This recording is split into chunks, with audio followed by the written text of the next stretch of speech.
I don't need a housekeeper anymore. I need a wife before sunset. The suitcase slipped from Charlotte Bennett's fingers and struck the dirt. 38 cents shifted in her pocket. 1,000 miles behind her. Nothing ahead. And a stranger in a dust-worn hat had just asked her to marry him in the next 4 hours. She thought he was mocking her. He wasn't. If you love stories about second chances and the quiet courage it takes to start over, subscribe and follow this story all the way to the end. And comment the city where you're watching from so I can see how far this story has traveled. The stagecoach had already turned around by the time Charlotte understood the man wasn't joking. She heard the wheels groaning behind her, heard the driver click his tongue at the horses, heard the whole rattling contraption pull away in a slow cloud of grit, and she wanted more than she had wanted anything in months to run after it, to throw herself back into that cramped, sweat-soaked box and beg the man to take her anywhere else. Back east. Back to the ruins of her old life. Back to a place where at least she understood the shape of her own misery. Instead, she stood frozen in the yard of a stranger's ranch, staring at the tall figure on the porch steps, and she said the only thing her mind could form. "I'm sorry. I don't think I heard you correctly." "You heard me fine," the man said. He didn't move towards her. That was the first thing she noticed. A lesser man would have crossed the distance, tried to loom over her, tried to press the advantage of his size and her desperation. This one stayed where he was, one boot up on the step, his hat low, his hands loose at his sides, like a man who had already made peace with whatever answer she gave. "The advertisement said housekeeper," Charlotte said. Her voice came out thinner than she meant it to. "Food and lodging. I traveled 11 days to answer it. 11 days, Mr. Cole, Nathan Cole. Mr. Cole, I answered a job. Not whatever this is. I know what the advertisement said." He came down one step, and the afternoon light shifted across his face, and she saw he was younger than his voice suggested, and more tired than any young man had a right to look. "I wrote it. 3 weeks ago I needed a housekeeper. 3 weeks ago I still had a chance of keeping this place the honest way. And now I need a wife by sundown, or I lose everything my mother and father spent 30 years building." He said it flat, no drama in it, like reading a feed bill. "So no, ma'am, I'm not mocking you. I don't have the time to mock anybody." Charlotte's hands had gone cold. She was aware of that distantly the way you're aware of weather. Her palms had gone cold, and her mouth had gone dry, and there were 38 cents in her pocket, and no coach coming back until Thursday, and she had not eaten since a heel of bread in Cheyenne the morning before. "That's insane," she said. "Yes, ma'am." "You don't know me. You don't know a single thing about me. I know you came 1,000 miles for a job that pays in room and board." Nathan Cole looked at the suitcase in the dirt, and then at the dust on her hem, and then briefly at her face. "I know a woman doesn't do that unless she's got no other door left to walk through. That's about all I need to know. And it's more than most men would tell you before they asked." She hated that he was right. She hated it so much her eyes stung, because that was exactly it. That was exactly the arithmetic of her ruin laid bare in one sentence by a man she'd met 90 seconds ago. No other door. Not one. Behind her was a father, broken by men who'd framed him for their own crimes. A family name spat on in every parlor from Boston to Philadelphia. A fiancé who had returned her ring by courier the very week the newspapers printed the Bennett scandal in letters 2 inches tall. There was no door behind her. There had never been a door behind her. There had only ever been this. A stagecoach. A newspaper clipping folded soft as cloth from being read 100 times. And 38 cents. "I need to sit down," she said. He was beside her before she finished the sentence, not touching her just there, one hand hovering near her elbow like he expected her to fall and didn't want to be the reason she did. "Porch," he said. "There's shade and water." The water was cold and clean, and she drank 2 full ladles of it before she trusted herself to speak again, and Nathan Cole let her. That was the second thing she noticed. He didn't fill the silence. He didn't explain himself, didn't justify, didn't pile words on top of words the way desperate men do. He leaned against the porch rail 8 feet away and let her put herself back together, and only when the color had returned to her face did he speak. "You want to know why," he said. "I want to know everything," Charlotte said. "I want to know why a grown man is asking a stranger to marry him at 4 o'clock in the afternoon. And I want the truth, Mr. Cole, because I've had a belly full of lies this year, and I can taste them now the way you'd taste sour milk." Something moved across his face. It might have been respect. It was gone too fast to name. "There's a man named Victor Langford," Nathan said. "Owns most everything west of the river. Cattle. The bank note on half the town. 2 county commissioners in his pocket and working on a third. 6 months ago he decided he wanted this valley. My valley. Land my father broke his back clearing before I was born. So sell it to him. He doesn't want to buy it. Buying's for honest men." Nathan's jaw tightened. He wants to take it. And he found a way. There's an old territorial statute, a homestead provision, says a single man holding this kind of parcel has to prove continuous productive occupancy, and if a competing claim gets filed, a married household takes precedence over a bachelor holding. It's a rotten little law nobody's used in 20 years. Langford's lawyer dug it up special. Charlotte set the ladle down slowly. "And you're not married." "I'm not married. Never had cause to be. And Langford filed a competing claim through a straw buyer, some cousin of his wife's, a married man with a household. County commissioner rides out tomorrow morning to rule on it." He looked at her, and for the first time she saw something break through the flat calm, something raw underneath it. "If I'm a bachelor when that man arrives, I lose. Everything. The house, the herd, the graves out back where my folks are buried. Langford takes it all legal as Sunday, and there's not a court in the territory will give it back." The silence stretched. A hawk called somewhere. A loose board ticked in the heat. "How long have you known?" Charlotte asked. "About the claim 9 days. About the law." He almost laughed. There was no humor in it. 6 days.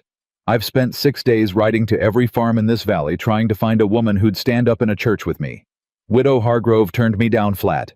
The Peterson girl's father ran me off with a shotgun.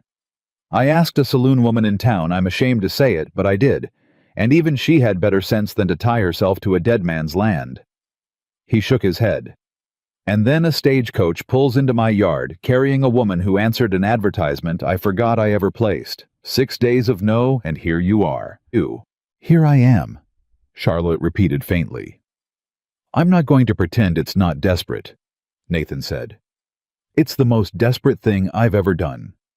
But I won't lie to you, and I won't force you, and if you say no, I'll drive you back to town myself and pay your fare east, and you'll never see me again. That's my word, for whatever a dead man's word is worth to you. And there it was, the thing that undid her. Not the tragedy of it.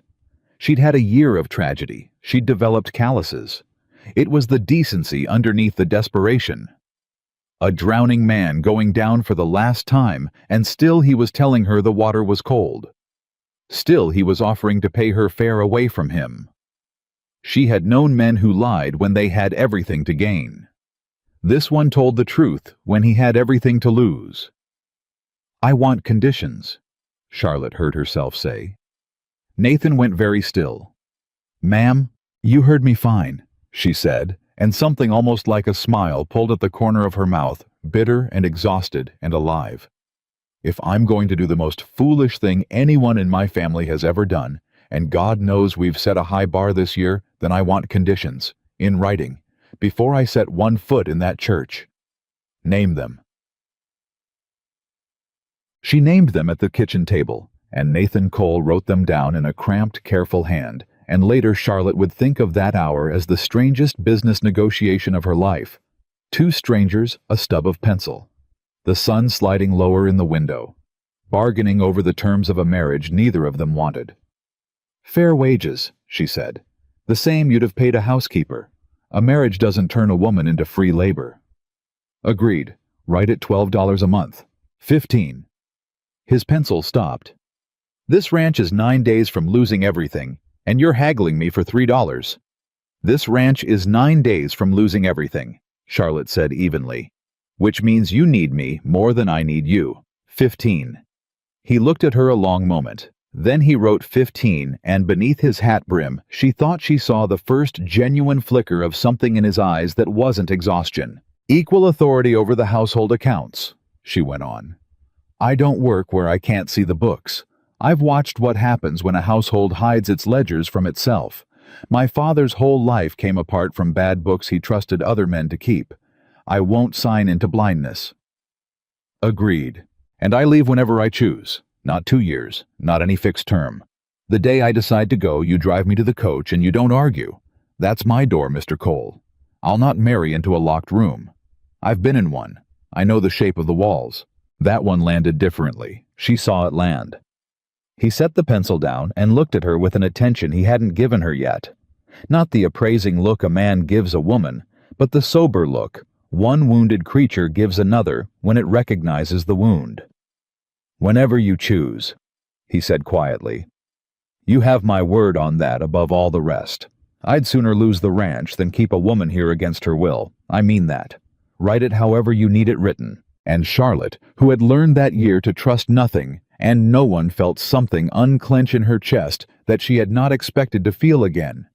Not gratitude exactly, but the strange relief of being believed, of being taken seriously, of sitting across a table from a man who did not want anything from her that she wasn't freely choosing to give. She signed her name, Charlotte Ann Bennett, in a hand that only shook a little, and Nathan Cole signed beneath it and folded the paper and put it in his breast pocket over his heart and said, The preacher closes his book at sundown.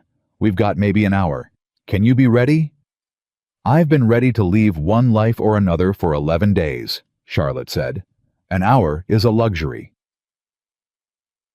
The town was smaller than the word deserved. A rutted street, a church, a general store, a smithy, a saloon, and not much else, pretending otherwise. Nathan drove the wagon hard and said almost nothing the whole way, and Charlotte held the seat rail with both hands and watched the light go gold, and then amber, and understood with a rising vertigo that she was about to marry a man whose middle name she did not know. The preacher met them at the church door, with his watch already in his hand. Nathan Cole, the old man said, and his eyes went from Nathan to Charlotte and back with a slow dawning astonishment. You found one. I found one, Reverend. Son, I have known you since you were knee-high, and I married your mother and father, and I buried them, and I baptized you. The preacher lowered his voice, though there was no one to hear. Are you going to tell me this is real? Nathan didn't flinch. It's legal, Reverend. I won't lie to you in your own doorway. It's a bargain, and she knows it's a bargain, and she signed it of her free will, and I mean to honor every word of it.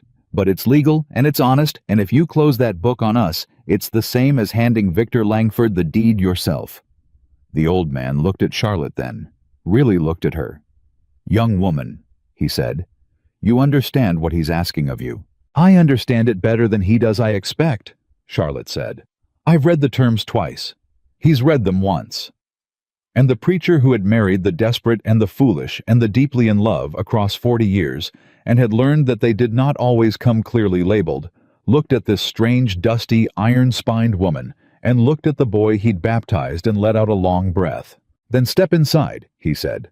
The Lord's business doesn't wait for sundown, but the county does, and I'll not let Langford win on a technicality. Fetch me 2 witnesses off the street. Quickly now. The blacksmith stood on Nathan's side, still in his leather apron smelling of coal and iron. The general store owner stood on Charlotte's, having locked up his shop and come over out of nothing but the town's insatiable hunger for something to talk about. There was no dress. There were no flowers. There was no music, but the wind coming through the cracked shutters, and the preacher's steady old voice reading the words that men and women had been saying to each other since long before Wyoming had a name. And Charlotte Bennett, who had once imagined her wedding in a Philadelphia cathedral with 300 guests and a gown from Paris, and a man who had smiled at her across ballrooms and returned her ring by courier the moment her name turned to poison. Charlotte Bennett stood in a plank church in the last gold light of a Wyoming evening and married a cattleman she'd known for 2 hours. Do you, Charlotte Ann Bennett, take this man? I do, she said before he'd finished, and was surprised to find she meant the 2 words she said, even if she meant nothing beyond them. "Do you Nathan James Cole?" "James," she thought. "His name is James."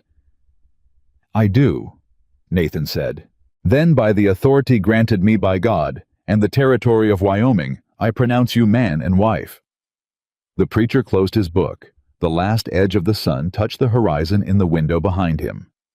"You beat the sun down by about a minute and a half, son. The Lord and the calendar are both satisfied. You may—" He paused, because there was of course the matter of the kiss, and both of them had gone rigid at the same instant, and the blacksmith was studying the ceiling with great interest, and the store owner was studying his boots. "You may," the preacher said gently. "Shake hands if that's the covenant you've made. Nobody in this room will think the less of you." And Nathan Cole turned to his wife of 4 seconds and put out his hand, grave as a banker, and Charlotte looked at that hand, calloused, scarred across 2 knuckles, steady. And she thought of every man who had ever wanted to take from her, and she put her hand in his and shook it once firm. "Mr. Cole," she said. "Mrs. Cole," he answered, and neither of them smiled. But something passed between them anyway, in the callous and the grip and the steadiness, some small unspoken agreement more binding than the paper in his breast pocket. It was done. They rode back in the dark, and the cold came down off the mountains, the way it does in high country, even in summer. And Charlotte sat beside her husband on the wagon seat, with her one suitcase between them like a wall. "You should know," Nathan said after a long while. "The house only has the one bedroom that's fit for anything. My folks' old room. I've been sleeping in the bunkhouse with the hands around the kitchen bench since—" He stopped. "For a while. The room's yours. I'll not come near it, and I'll not come near you. That's part of the bargain, even if we didn't write it down." "We should write it down," Charlotte said. "Then we'll write it down. And I'll cook," she said, "and keep the house and keep the books. That was the job I came for. I'll do the job whether or not there's a ring involved. I don't take wages for nothing." "You'll do more than the job," Nathan said.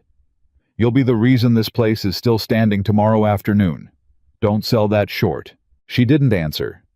She was looking up at the mountains, huge and black against a sky thick with more stars than she had ever seen in her life. More stars than she'd known existed, and she felt the enormous strangeness of where she'd landed pressed down on her.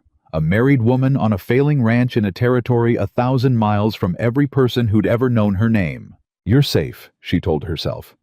"For tonight at least you're safe, and you're fed, and you have a roof, and that's more than you had this morning." But safety had betrayed her before. She'd learned not to trust the feeling. The house by the small light of a lantern told her more about Nathan Cole than an hour of conversation had. It was clean in the way a lonely man's house is clean swept, but bare. A woman's touches, long gone. A faded sampler on the wall, stitched by hands that no longer lived a rocking chair. No one rocked in a shelf of preserving jars, gone empty and dusty. Everywhere she looked, she saw the ghost of a home that had once been full and was now only surviving. A man alone keeping the walls standing over the memory of a family too stubborn to let it fall and too haunted to make it live. Charlotte set her suitcase down in the doorway of the bedroom, her room now, and turned back. Nathan was standing in the kitchen hat in his hands at last, and without it, he looked stripped, somehow younger and more exposed. He was looking at her the way a man looks at a stranger he's just realized is going to be living in his mother's house. "There's coffee if you want it," he said. "And I don't have much. Beans, some salt pork, bread that's a day past good. When did you last eat a real meal, Mr. Cole?" He thought about it. That was the answer that he had to think about it. "I've been busy," he said. Charlotte took off her traveling coat and hung it on a peg by the door, as though she had hung it there 1,000 times, and rolled up her sleeves. "Sit down," she said. "I'll not have my husband of 1 hour fainting into the fire on his own ranch. It'd be a poor beginning." And something in Nathan Cole's face came apart very quietly when she said the word husband, not because of what it meant between them, which was nothing, but because a woman was standing in his mother's kitchen, rolling up her sleeves, and the house had not held that sound. The small domestic clatter of a person choosing to feed another person in more years than he wanted to count. He sat down. He watched her find the beans, find the skillet, find the salt, like she'd lived there her whole life, and he said low, "Why'd you say yes?" Charlotte didn't turn from the stove. "Because you told me the truth," she said. "Every man I've trusted in the last year lied to me while he ruined me. You told me the truth while it ruined you. I decided a truth that costs the teller something is worth more than a lie that costs him nothing." She set the skillet on the heat. "It's not a reason a sensible woman would give, but I stopped being sensible around the time I bought a stagecoach ticket with the last of my inheritance. So, there's your answer." Nathan was quiet a long time. "For what it's worth," he said finally, "you're the least foolish person I've talked to in 6 days." "That's a low bar, Mr. Cole. You told me one of them was a saloon woman with more sense than you." And for the first time, the very first time, Nathan Cole laughed. A short, startled, rusty sound, like a hinge that hadn't been made to move in a long while. And Charlotte at the stove, with her back to him, allowed herself the smallest of smiles that he would never see. She would remember that first night for the rest of her life, though nothing happened in it. She fed him. He ate like a man who'd forgotten food was a thing you did on purpose. She washed the single skillet and the 2 plates while he sat at the table and told her in the halting way of a man not used to talking about the ranch, how many head of cattle he had left, which fences were down, which hand he trusted, and which he thought was already looking for other work. She listened. She asked sharp questions. She began without either of them naming it to do the very thing she'd been hired for. And when the lantern burned low, she went into the dead woman's bedroom, and she sat on the edge of the bed in her traveling dress, because she could not bring herself to undress in a stranger's house. And she pressed the heels of her hands against her eyes and did not cry, because she had promised herself in Cheyenne that she was finished crying, and she nearly kept the promise. Down the hall she heard the kitchen bench creak as her husband lay down on it, rather than come near her closed door, exactly as he'd said he would. He kept his word, she thought. The first thing he told me, and he kept it. It was such a small thing. It should not have mattered so much. It mattered more than anything had mattered in a year. The county commissioner arrived at 10 the next morning, and he did not come alone. Charlotte heard the horses first. More than one rider, more than 2, and she came out onto the porch with a dishcloth still in her hands, and her hair pinned up, and Nathan's mother's apron tied around her waist, and she watched 3 men ride into the yard, and she knew before anyone spoke a word which of them was Victor Langford. He was the one who did not look tired. Everyone in that valley looked tired. The commissioner a harried official with ink-stained fingers, the deputy beside him sweating in his collar. But the third man sat his horse like a man who had never once in his life lost anything he'd decided to keep, and he looked at Charlotte on the porch with a slow, cold assessment that made her want to go inside and lock the door. She did not go inside. She'd done enough running. "Morning," Nathan said, coming around the side of the house with his hands loose and easy, though Charlotte could see the tension humming under it. "Commissioner Watts, you're prompt." "Nathan." The commissioner touched his hat, uncomfortable official. "I'll come straight to it.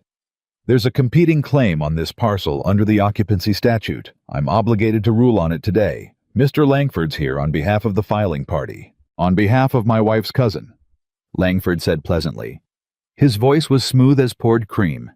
"A married man, a productive household, which, as I understand, the statute takes precedence over forgive me, Nathan, a bachelor holding. Sad situation. But the law's the law. Even I have to bow to it." And here it was, the knife's edge. Everything Nathan Cole had, everything his parents had bled for, balanced on a technicality and a smile. "There's just one difficulty with your claim, Mr. Langford," Nathan said. "Is there?" "I'm not a bachelor." The smile on Victor Langford's face did not move, but something behind his eyes did a flicker quick and cold, like the shadow of a hawk crossing the ground. "Commissioner," Nathan said, and he reached into his breast pocket, and Charlotte saw with a jolt that it was not the contract he drew out, but a different paper, the marriage certificate, the ink barely a day dry. I was married yesterday evening in the church in town. Reverend Hollis performed the ceremony. 2 witnesses signed. It's dated and it's stamped, and it's a full day ahead of any ruling you're set to make. This is a married household. The competing claims got no standing. Commissioner Watts took the certificate. Read it. Read it again. And the relief on his honest, harried face was almost painful to watch, the relief of a man who had ridden out expecting to do something he found shameful and had just been handed a reason not to. This appears to be in order, Watts said. Fully in order. Married the 11th, rulings the 12th. The household predates the ruling by a clear day. He looked up and there was iron in his voice, now that hadn't been there before. The competing claim is denied, Mr. Langford. This parcel stays with the Coles. The silence in the yard was total, and Victor Langford turned his horse slowly and looked at Charlotte Bennet on the porch, at the apron, at the pinned-up hair, at the dishcloth in her hands, and he smiled. And it was the worst thing she had ever seen, that smile, because it was patient. "Congratulations," he said softly to her, to only her, "on your marriage. It was very sudden, wasn't it? I do hope it lasts. Marriages entered into in haste so often turn out to be built on nothing at all, and a thing built on nothing." He let the pause hang. "Well, it doesn't take much to knock it down." "You've lost Mr. Langford," Charlotte said. Her voice did not shake. She was proud of that later, that her voice did not shake. The commissioner ruled, "You should go home. I've lost today, Mrs. Cole." He touched his hat to her, courtly and venomous. "But I've been at this a great deal longer than you've been married, and I have found over the years that most things a person builds in a single afternoon can be taken apart just as quick." He gathered his reins. "Do give my regards to your new husband. Such a lucky man, to find a wife so conveniently. I wonder what a woman runs from to marry a stranger in an afternoon. I expect I'll find out." He rode out, and Charlotte Bennet stood on the porch and watched the dust of him settle, and she understood that whatever she had married into yesterday, it had just become a war. Nathan came up the porch steps slowly. The commissioner and the deputy were already turning their horses, the official business done, eager to be gone from a place that had nearly forced them into a wrong. He stopped 1 step below her, so their eyes were nearly level, and for a moment neither of them said anything at all. "He knows," Charlotte said at last. "Knows what? That it's not real. He looked at me and he knew." She was still watching the empty road. "He's going to come after the marriage. Not the land, he can't touch the land now. He'll come after us. He'll try to prove it's a sham so he can void the household and reopen the claim." She turned to Nathan, and her face was very pale and very calm. The calm of a woman who has already survived one man deciding to destroy her. "I've seen this before, Mr. Cole. I've watched a powerful man decide to take a person apart. This is how it starts. With patience. With a smile." Nathan looked at her for a long moment. "You know him," he said slowly. "Not him, but you know this." "I know this," Charlotte said. "I know it the way you know a wound before the weather's even turned. The men who ruined my father smiled exactly like that." She wrapped the dishcloth tighter around her hands. "I came out here to get away from men like Victor Langford, and I married straight into another one's path." "You didn't marry into his path." Nathan's voice was low and rough and certain. "You saved this ranch. You beat him. He rode off that road with nothing, and he rode off because of you. Whatever he does now, you didn't walk into it. You stood in front of it. There's a difference, and I'll not have you forget it while you're standing on my porch." And Charlotte, who had been braced for pity, or for panic, or for a man crumbling now that the immediate danger had passed, found instead a man planting his feet. It was not what she'd expected. Almost nothing about Nathan Cole was what she'd expected. "He said he'd find out what I ran from," she said quietly. "Then he'll find out." Nathan didn't blink. "And it won't matter, because whatever it is, whatever they said about you back east, I signed a paper yesterday, and I signed it with a woman I'd known 2 hours, and I'd sign it again today, knowing what I know now.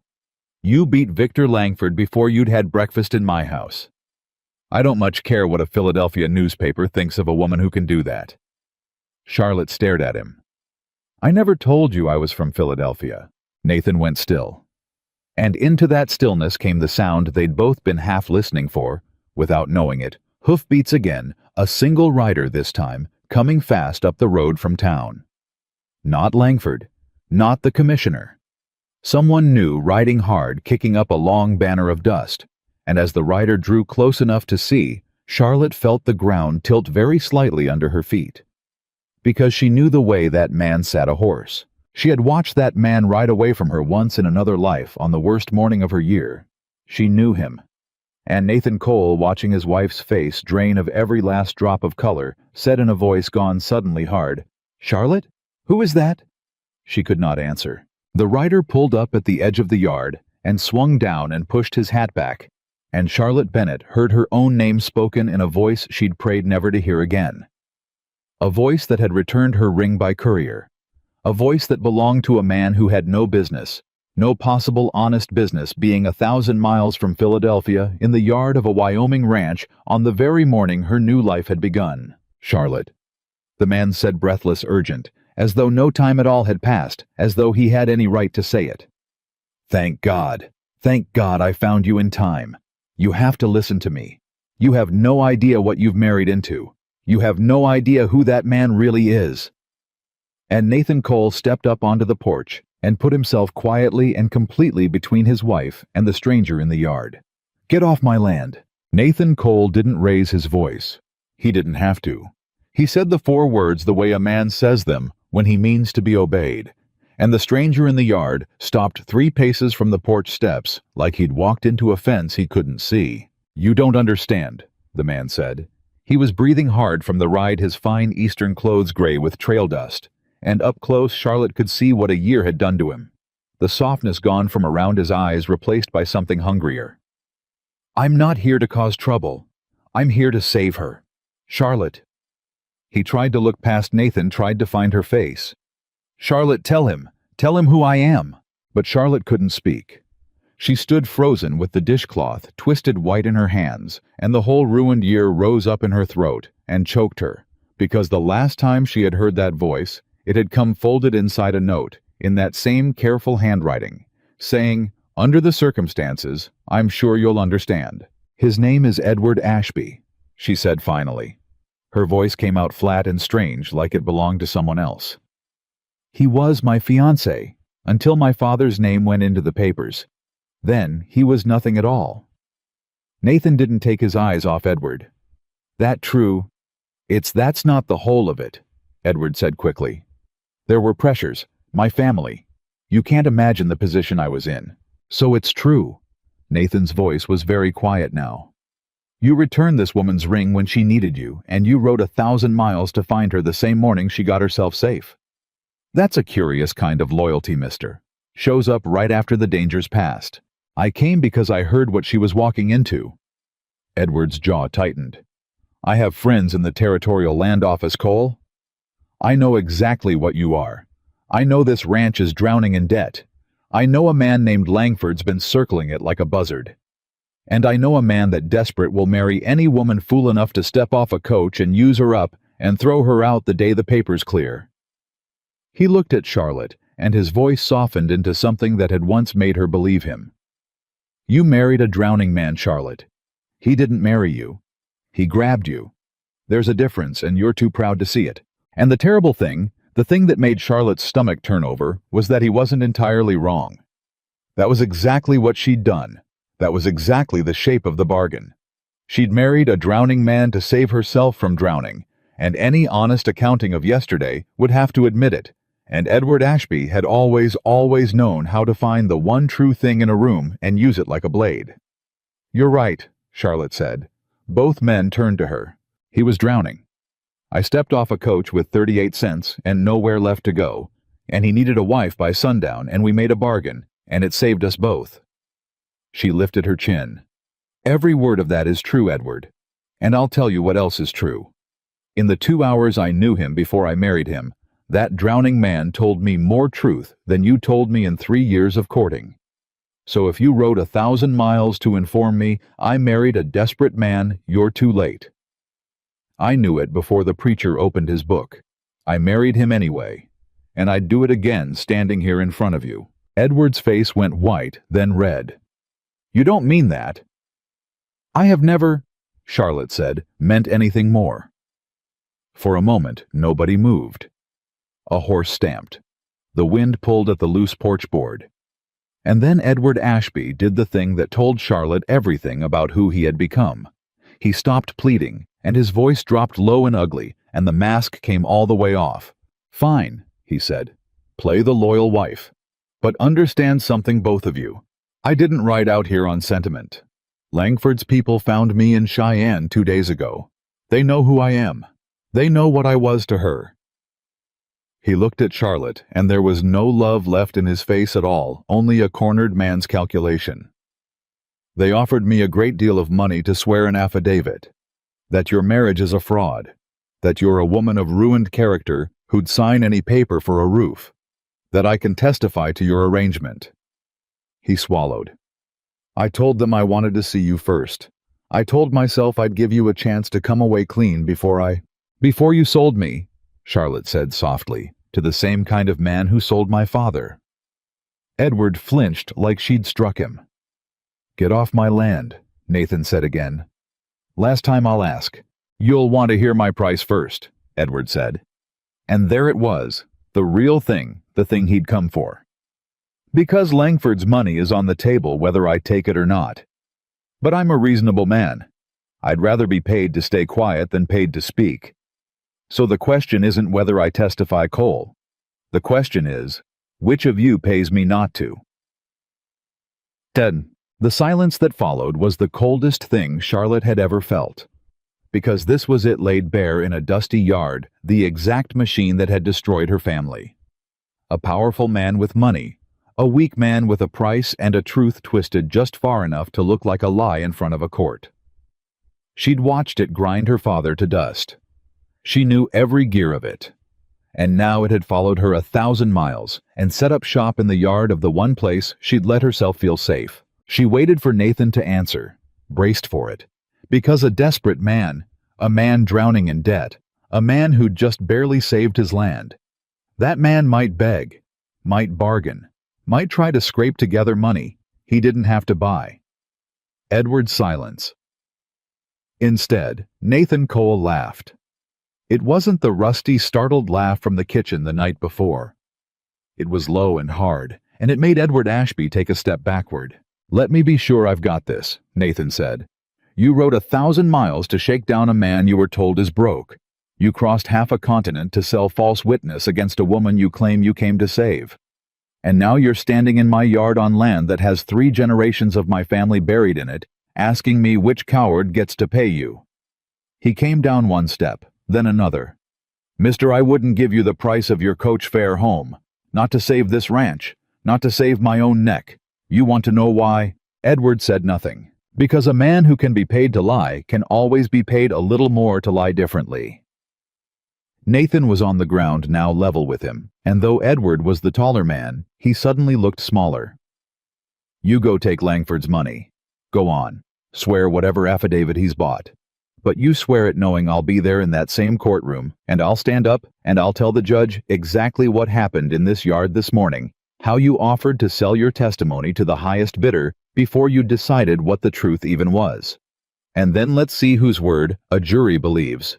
The rancher or the jilting Eastern dandy who peddles his oath like eggs at market. Charlotte watched Edward's face and saw the calculation flicker behind his eyes, saw him realize too late that he'd shown his whole hand to a man who wasn't going to fold.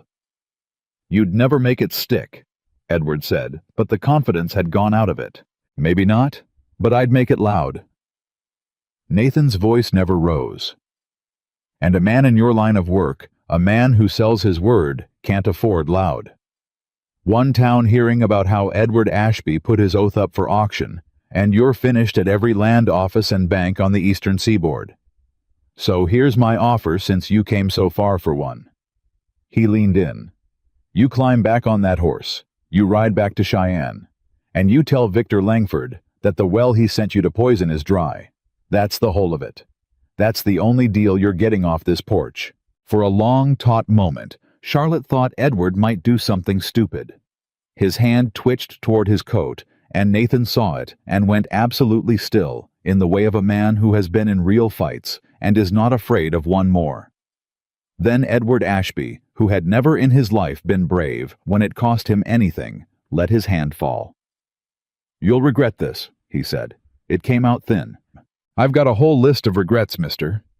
Nathan stepped back and gestured at the road with an open hand, almost courteous. "You won't crack the top 100. Edward turned to Charlotte one last time. And whatever he'd meant to say, some final wound, some last twist of the knife he'd carried 1,000 miles, it died in his throat because Charlotte Bennett was looking at him with an expression he had never once seen on her face in 3 years of courtship. She was looking at him like he was small. "Goodbye, Edward," she said. "You should have kept the ring. It was the most honest thing you ever gave me, and you couldn't even keep that." He mounted. He rode. And Charlotte stood on the porch and watched the second man in one morning ride off her new life's road in a cloud of his own dust, and she waited to feel triumphant, and instead she felt only hollow and very tired, and afraid in a way she couldn't yet name. She made it inside before her legs gave out. Nathan caught her elbow at the door. The first time he'd touched her, really touched her, and even then it was only to steady her, his grip careful as a man handling something he'd been told might break. He walked her to the kitchen bench and set her down and got her water, and she drank it, and slowly the room stopped tilting. "He was going to sell me," she said. Her voice was very small. "He looked me in the eye and put a price on me, same as they did to my father." She pressed the cold cup against her forehead. "I keep running, Mr. Cole. I ran from Philadelphia. I ran 1,000 miles. And it just gets on the next coach and follows me." "It didn't follow you." Nathan crouched down so he was below her, looking up so she didn't have to lift her head. "Langford went and found it. Fetched it out of Cheyenne Special. That's not you carrying trouble, Charlotte. That's a rich man spending money to hurt you. There's a difference, and I need you to hold on to it, because he's counting on you not being able to tell the two apart. He wants you to believe you're the poison. You're not. You're the thing he can't buy, and that's a whole different creature." Charlotte lowered the cup and looked at him. "Why are you being kind to me?" she asked. "It's not in the bargain. Kindness wasn't in the paper. You could keep the land and treat me like a hired hand, and I'd have no complaint coming. Why kind?" Nathan was quiet a moment. He seemed to be deciding something. "My mother came out here the same way you did," he said finally. "Not the same trouble, but the same shape of it. Answered an advertisement my father placed back when this valley was nothing but grass and rattlesnakes. Married a man she'd met twice. Folks in town talked about her for years, the mail-order wife they called her, like it was something to be ashamed of." His jaw worked. "She was the finest person I ever knew. Built this whole place beside my father board by board. And she died, still hearing that word behind her back in church. Mail order, like she was a sack of flowers somebody sent for." He looked at the empty rocking chair across the room. "So when a man rides into my yard and tries to put a price on my wife and calls her a woman of ruined character who'd sign any paper for a roof mister, he's not just insulting you. He's insulting the woman who raised me. And I'll be kind to you every single day of your life before I let another Ashby or another Langford make you feel the way this valley made my mother feel." Charlotte stared at him, and something happened in her chest that she had promised herself in Cheyenne would never happen again. A small, dangerous door came unlatched, just a crack. "That's the longest speech you've made since I met you," she said unsteadily. "It'll be a while before I make another." He stood up and put his hat back on and became in the space of a breath the closed-off cattleman again. "There's work. Langford's going to hit us somewhere, and I'd rather be ready than sorry. You said equal authority over the books. You meant it." "I meant it." "Then get them out. All of it. Every ledger, every bill, every note I owe." He was already moving toward the door. "If we're going to fight a man who buys courtrooms, we'd best know, down to the penny, what we've got to fight him with. And I've been too proud to look at those numbers straight for about 2 years now. Time somebody did. What Charlotte found in those ledgers over the next 3 days nearly stopped her heart. Not because the ranch was failing, she'd known that from the empty preserving jars and the day-old bread. It was failing in the way of an honest operation that had run out of hands and hours, and that kind of failing she could fix. She'd fixed worse. She sat at the kitchen table from before dawn until the lantern guttered, and she pulled Nathan Cole's whole ruinous, disorganized, stubbornly kept financial life apart, column by column, and she began slowly to see the shape of a thing that could be saved. But that wasn't what stopped her heart. What stopped her heart was the note. She found it folded into the back of the oldest ledger, a promissory note dated 11 years back in Nathan's father's hand, and it was made out to the First Territorial Bank of Cheyenne for a sum that had seemed small at the time and had, through the quiet violence of compound interest, grown into a debt that hung over the ranch like an axe. And at the bottom, where the note listed who now held it, because notes get bought and sold because a bank in trouble sells its paper to whoever will buy it, she found a name. The note was no longer held by the bank. It had been purchased 18 months ago by the Langford Land and Cattle Company. Victor Langford owned the debt on the Cole Ranch. He'd owned it for a year and a half. Charlotte sat very still for a long time. And then she understood, with a cold clarity that made her hands go steady, the whole terrible architecture of what was happening. Because a man who merely wanted your land might file a claim and lose. But a man who held your debt didn't need to win a single ruling. He only needed to call the note. He could demand the full sum all at once, any day he chose. And no honest ranch in this territory could pay a debt that size on demand. Nathan couldn't. Nobody could. The occupancy claim had never been the real weapon. It had been the feint. Something to make Nathan spend himself defending the front door, while Langford quietly held the key to the back. "Nathan," she called, and her voice must have carried something, because he came in from the yard fast wiping his hands. "What is it?" She turned the ledger around and put her finger on the name. He read it. She watched him read it. She watched the color drain out of his face the way it must have drained out of hers, and she watched him understand it exactly as fast as she had, because he was not a stupid man. He had only been a proud one. "He owns the note," Nathan said. It wasn't a question. "He's owned it 18 months. Charlotte kept her voice level because one of them had to. "He can call it any time he wants. Today, tomorrow, the morning after you thought you'd won. And when he calls it and you can't pay, he takes the ranch, legal as Sunday." Nathan sat down heavily in the chair across from her and put his hands flat on the table and stared at nothing. The claim was never going to work. He knew it wouldn't work.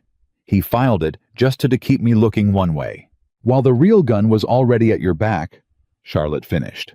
"Yes, then it doesn't matter." His voice had gone hollow. "None of it.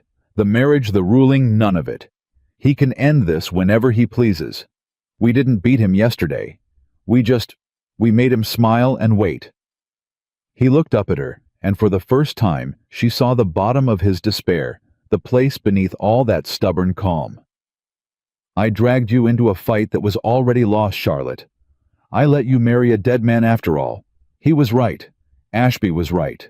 And Charlotte Bennett, who had spent a year watching men be right about her ruin, felt something turn over inside her. Not despair, but its exact opposite. A hard, bright anger she hadn't felt since the day the newspapers printed her father's name. "No," she said. "Charlotte, no?" She stood up and put both hands flat on the ledger and leaned across the table at him, and her eyes were burning. "You listen to me, Nathan Cole, because I know something about this you don't.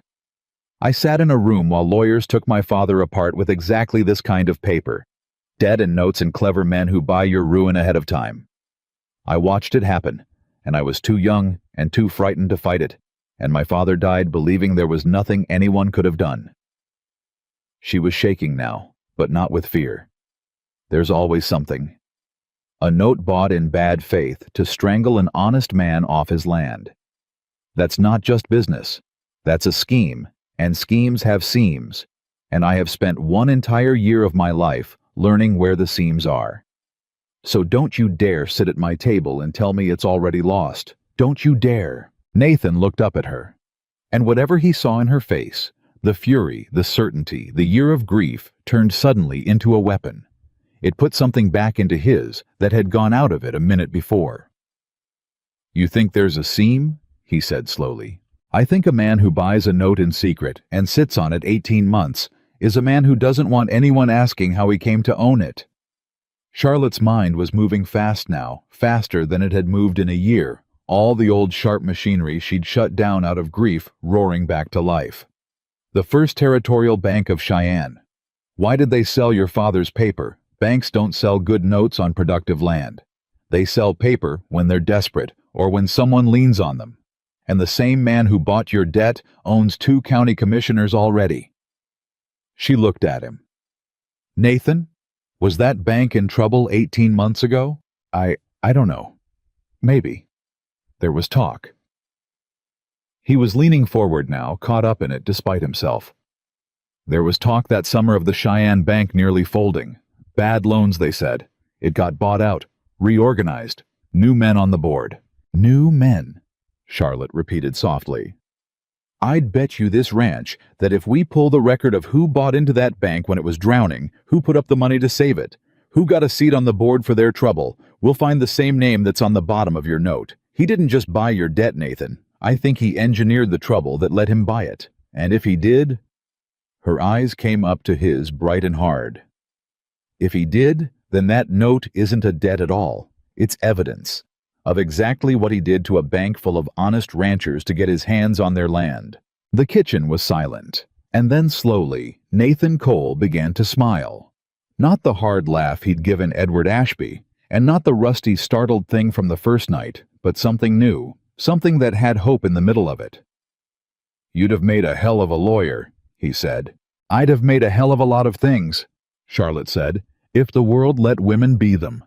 But it doesn't, so I'll settle for making Victor Langford wish he'd never bought a note in Cheyenne." She was already pulling a clean sheet of paper toward her, already dipping the pen. "We need the bank's records. We need to know who else in this valley he's done this to, because a man doesn't build a scheme this big for one ranch. There are others. There have to be. And a dozen ruined ranchers all telling the same story is a thing even a bought commissioner can't smile his way past." Nathan watched her write, watched the plan take shape in her cramped fast hand, and he shook his head slowly. "This morning, your old fiancé rode in to sell you," he said. "And by supper, you've turned the whole thing around and gone on the attack. How does a person do that?" Charlotte didn't look up from the paper. "You do it," she said quietly, "because the alternative is letting him win, and I have already let a man like him win once, and I buried my father because of it. I don't have another one of those in me, Nathan. I truly don't. So we don't lose." She signed the bottom of the page, a list of names, a list of records, the first battle plan she'd drawn in her life. We just don't lose. That's the whole strategy. Everything else is details. They started with old Amos Pruitt because he was the nearest neighbor, and because Nathan said if anyone in the valley had been ground down by Langford and lived to be bitter about it, it was Amos. He was a widower in his 70s, hard of hearing and harder of temper, and he met them at his gate with a shotgun broke open over his arm, and he took one look at Charlotte in the wagon and said to Nathan, "Heard you finally married. Heard it was sudden. Heard a lot of things." He spat. "Well, she the mail-order kind like your ma," Charlotte answered before Nathan could. "I'm the kind who lost everything to a man with lawyers and lived to hunt him down," she said. "And I hear you might be that kind too, Mr. Pruitt, so I'd put the gun up. We're the only friends you've got coming up this road today." The old man stared at her a long moment. Then he snapped the shotgun closed, and something that might once have been a smile cracked his weathered face. "Well," he said, "sudden marriage, sharp tongue. Reckon there's steel in you after all." He turned toward his sagging cabin. "You'd best come in. And you'd best have a reason for stirring up things I've spent 3 years trying to forget." Inside over coffee, bitter enough to strip paint, Amos Pruitt told them a story that made Charlotte's blood run cold, because it was in every particular that mattered the same story as her father's. He'd owned twice the land he owned now. He'd had a note with the Cheyenne Bank, small, manageable, the kind every rancher carried. And then the bank had gone wobbly and been bought out. And 8 months later, a stranger had ridden up his road with paper in his hand. Langford's man, and called the whole note due at once, and Amos couldn't pay, and so Amos had signed over the eastern half of his land for pennies, rather than lose all of it in court. "I signed," the old man said, and his voice cracked on it the shame of 3 years. "Couldn't fight paper, didn't have the money and didn't have the years. So I signed, and he took the best of my land, and he smiled at me while I did it. Same as he smiled at Chalmers before me. Same as he smiled at the widow Dean and the Osgoods and the Reyes family down on the flats." He looked up, his old eyes wet. "There's a dozen of us, Mrs. Cole. A dozen honest families ground down and signed away one at a time, so quiet nobody ever put it together. Because he never took two in the same season. Never gave us cause to gather and talk. Just one, and then another patient, as a man picking apples." Charlotte set down her coffee. Her hand was perfectly steady. "Mr. Pruitt," she said, "would you sign a statement saying exactly what you just told me dates? The name of the man who called your note. The price he forced on you." The old man went pale. "Sign my name against Victor Langford. He'd finish me. Take the rest of my land out of spite. I'm 74 years old, girl. I got nothing left to fight with." "You've got the truth," Charlotte said. "And you're not signing alone. You're signing with a dozen families who all tell the same story, and my husband and me. He can crush one old man. He can't crush a dozen families and a signed record and a scheme laid out plain enough for an honest judge to see. He's been winning because you were all alone in the dark, each of you thinking you were the only one. The minute you stop being alone, Mr. Pruitt, the minute you all light your candles at once, he's got nowhere left to hide." Amos Pruitt looked at her for a long, long time. Then he looked at Nathan. "Where'd you find her?" "Off a stagecoach," Nathan said, "with 38 cents. 38 cents. The old man wheezed out a laugh. "Hell, Langford spent a fortune buying up this valley and got beat by a woman with 38 cents. He pushed himself up out of his chair joints cracking and went to a drawer and came back with a stub of pencil and a face that had for the first time in 3 years something other than defeat on it. "Write it out, girl. Write out what I said. I'll put my name to it. And I'll tell you where the widow Dean lives and the Osgoods and every last family that old thief bled white." His hand shook, but his voice didn't. "Been waiting 3 years for somebody to be angry enough. Didn't figure it'd be a bride with 38 cents. But I'll take it. God help me, I'll take it." Chaw. They came home after dark, the wagon bed rattling with something it hadn't carried out that morning, a signed statement, the first of them, and a list in Charlotte's hand of 11 more families to visit. And Nathan drove in silence for a long while, and then he said without looking at her, "You want to know the strangest part of this whole strange week? Tell me. 9 days ago, I was a man alone waiting to lose everything, and I couldn't see any way through it but to marry a stranger and hope." He clicked to the horses. "And tonight I'm still a man about to lose everything, and I've got a signed statement in the wagon and a list of a dozen fighters and a plan, and I feel—" He shook his head. "I don't have the word for what I feel. I haven't felt it in so long, I forgot it had a name. Hope," Charlotte said softly. "The word is hope, Nathan. I'd forgotten it too." He was quiet a moment. "I didn't marry a housekeeper," he said. "Did I?" "No," Charlotte said. "You married a woman who's going to burn Victor Langford's whole rotten kingdom down to the dirt.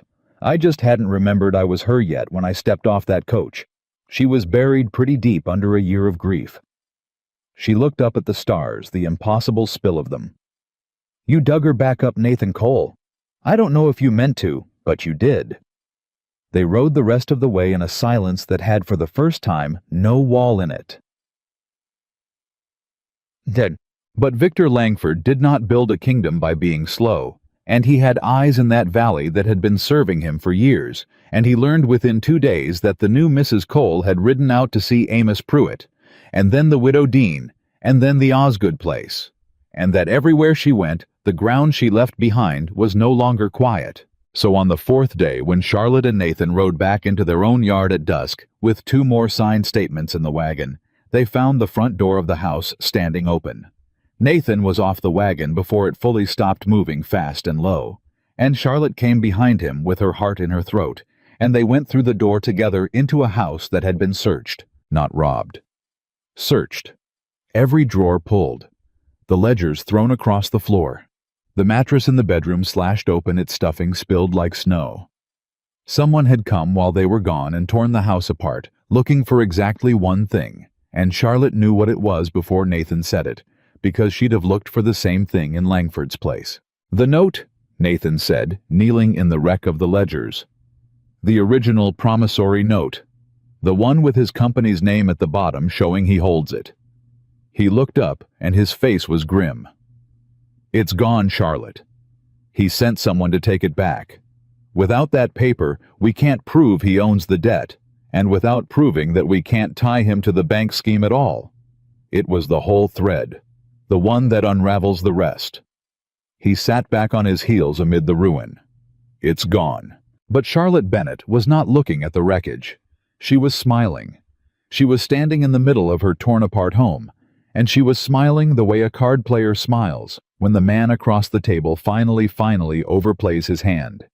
"Nathan," she said, "the morning I found that note, do you remember what I did before I called you in from the yard?" He frowned.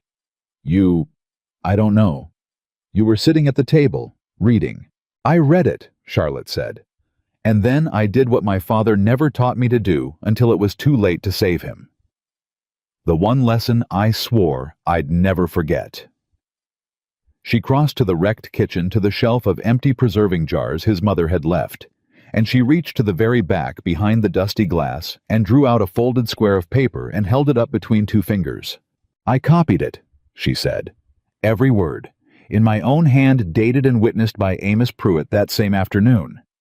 And then I hid the original somewhere no thief of Langford's would ever think to look, and left the real prize sitting in plain sight in the ledger, so that when he sent his man to steal it back, he'd take the bait and think he'd cut the thread and stop worrying about us." She lowered the paper, and her eyes were bright and cold and triumphant. "He didn't steal our evidence tonight, Nathan. He just proved he was afraid of it. A man doesn't send someone to burgle a house for a note he came by honestly. He tipped his whole hand, and he doesn't even know it."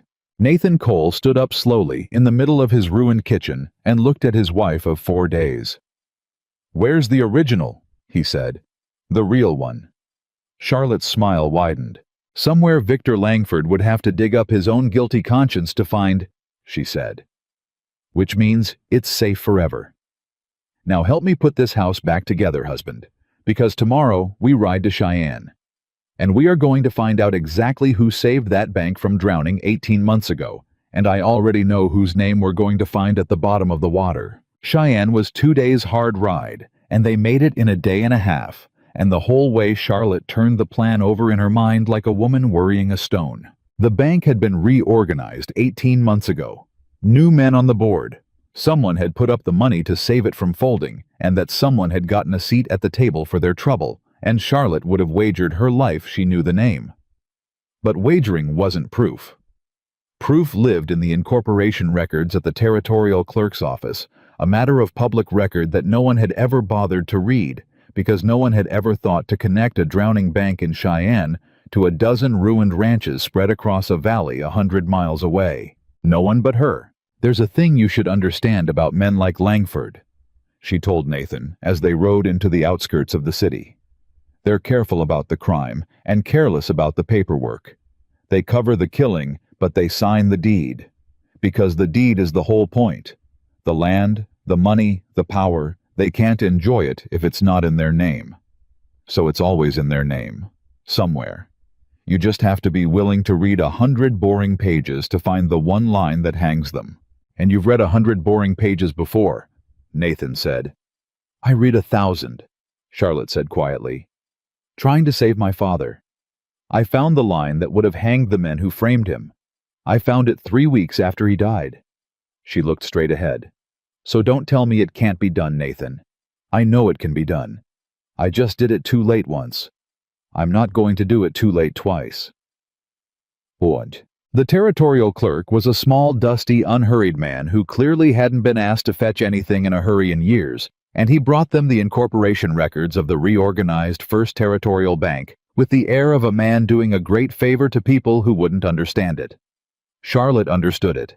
She sat at the long table in the back of the clerk's office and read for 4 hours without lifting her head, and Nathan sat across from her and watched her read and did not say a word, because he had learned in a week and a half that when Charlotte Bennett went hunting through paper, silence was the only useful thing a man could offer. And on the 3rd hour, she stopped. Her finger came down on a line of cramped official print, and she went very still, and Nathan leaned forward and said, "What?" "The bank was recapitalized in the spring of '82, Charlotte said slowly. $15,000 put up by a single investor in exchange for controlling interest and a seat on the board. The investor is listed as the Meridian Holding Company." She looked up. "Not Langford. Meridian." Nathan's face fell. "Then it's a dead end. It's some other—" "It's not a dead end." Charlotte was already turning pages fast now, her eyes bright. "Because a holding company is just a name a man hides behind. And every holding company has to file its own incorporation listing its principles. It's the law. It's tedious and nobody reads it, and that's exactly why they do it. Meridian is the mask. Somewhere in this office there's a paper that says, 'Who's wearing it?'" She stood up and called across the room. "Sir, I need the incorporation filing for the Meridian Holding Company. Every principal. Every officer." The clerk sighed the sigh of a man whose quiet afternoon had died. But he went, and he dug, and 20 minutes later he came back with a thin folder, and Charlotte opened it and read the single page inside, and Nathan watched all the breath go out of her at once. Charlotte. She turned the page around. She put her finger at the bottom on the line that listed the principal officer of the Meridian Holding Company, the man who owned the mask, that owned the bank that had strangled a dozen honest families off their land. The name on the line was not Victor Langford. The name on the line was Marcus Langford. "His brother," Nathan breathed. "He put it in his brother's name." "No," Charlotte said, and her voice had gone strange. "Nathan, Victor Langford doesn't have a brother. Everybody in that valley knows it. He's the last of his line. It's the whole reason he's so hungry for land. He's got no heir, nothing to leave. He told half the county so." She stared at the name. Marcus Langford isn't his brother. Marcus Langford is a name Victor invented. A paperman, a ghost he built to hold his crimes at arm's length. Which means... Her eyes came up and they were burning. Which means, if we can prove Marcus Langford doesn't exist, that he's a fiction Victor created, then every deed, every note, every dollar that ran through Meridian was Victor's done in a false name to hide a scheme. That's not hard business, Nathan. That's fraud. That's forgery. That's a prison term, not a lawsuit. Nathan sat back slowly. "How do you prove a man doesn't exist?" "You don't," Charlotte said. "You prove that every place he's supposed to exist, he doesn't. No birth record, no land in his own name, no bank account he ever touched himself, a signature that always matches Victor's hand a little too well." She was already gathering the papers, her mind racing 3 moves ahead. "It's slow. It's 100 small proofs of absence stacked into one mountain of guilt. But it's there, Nathan. He built a ghost, and a ghost leaves a very particular kind of trail, the trail of a thing that was never really alive." And then the clerk, who had been standing behind them the whole time listening, cleared his throat. They both turned. The small, dusty man had gone pale, and his hands were trembling on the edge of the table, and he looked at the door of his own office like a man afraid of who might come through it. "You want to be careful," he said very low, saying that name in this town. "You know something," Charlotte said. It wasn't a question. The clerk swallowed. "I've filed papers in this office for 22 years, ma'am. I file everything. I don't read most of it, and I remember less. But I remember the Meridian filings because the man who brought them in—" He stopped, started again. "He brought them himself, Victor Langford. Stood right where your husband's standing. And he signed the officer's line, the Marcus Langford line, right in front of me with his own hand. And then he looked at me, and he put a $20 gold piece on my desk, and he said, "You've got a poor memory, haven't you, friend?" The clerk's voice shook. I took the gold piece. God forgive me, I took it. But I never forgot. You don't forget a thing like that. You keep your head down and you pray nobody ever comes asking. The room was dead silent. Would you swear to that? Charlotte said softly. That you watched Victor Langford sign the name Marcus Langford with his own hand. Would you put it in writing and sign it and stand up in a courtroom and say it? The clerk looked at her for a long time. And Charlotte saw the war in his face, the 22 years of keeping his head down, warring against the 22 years of shame, and she did not push him, because she had learned that the ones you pushed broke, and the ones who came to it themselves held forever. My daughter, the clerk said finally. She married an Osgood, out on the flats. His voice cracked. They lost half their place to that man 2 years back. My own grandchildren, ma'am. Turned out of half their land by a scheme I helped file with my own hands and took gold to forget. He wiped his eyes with the back of a shaking hand. I've been carrying that a long time. Longer than you've been alive some days it feels like. He straightened and something firmed in his soft, dusty face. Yes, I'll swear it. I'll swear it, and I'll sign it, and I'll say it to God and the judge both. You bring me the paper, and you find me somewhere Langford's reach doesn't stretch, and I'll tell the whole of it. It's past time. Lord, it's past time. Charlotte reached across the table and took the old clerk's trembling hand in both of hers. Then we've got him, she said. We've got him, Mr. Fenwick, the clerk said. Harold Fenwick. And you've got the beginning of him, ma'am. But you listen to me now because I know this town and you don't. He gripped her hands hard, urgent. Victor Langford has men in every office in this city. Somebody saw you come in here today. Somebody's already writing to tell him a stranger woman spent 4 hours in the territorial records reading about Meridian. By the time you get back to that valley, he'll know. He'll know exactly what you found, or close enough. And a man who put a gold piece on my desk and threatened my memory 20 years ago. His voice dropped. That man does not fight fair when he's cornered. You've stopped being a nuisance to him, Mrs. Cole. As of today, you're a mortal threat, and he'll treat you like one.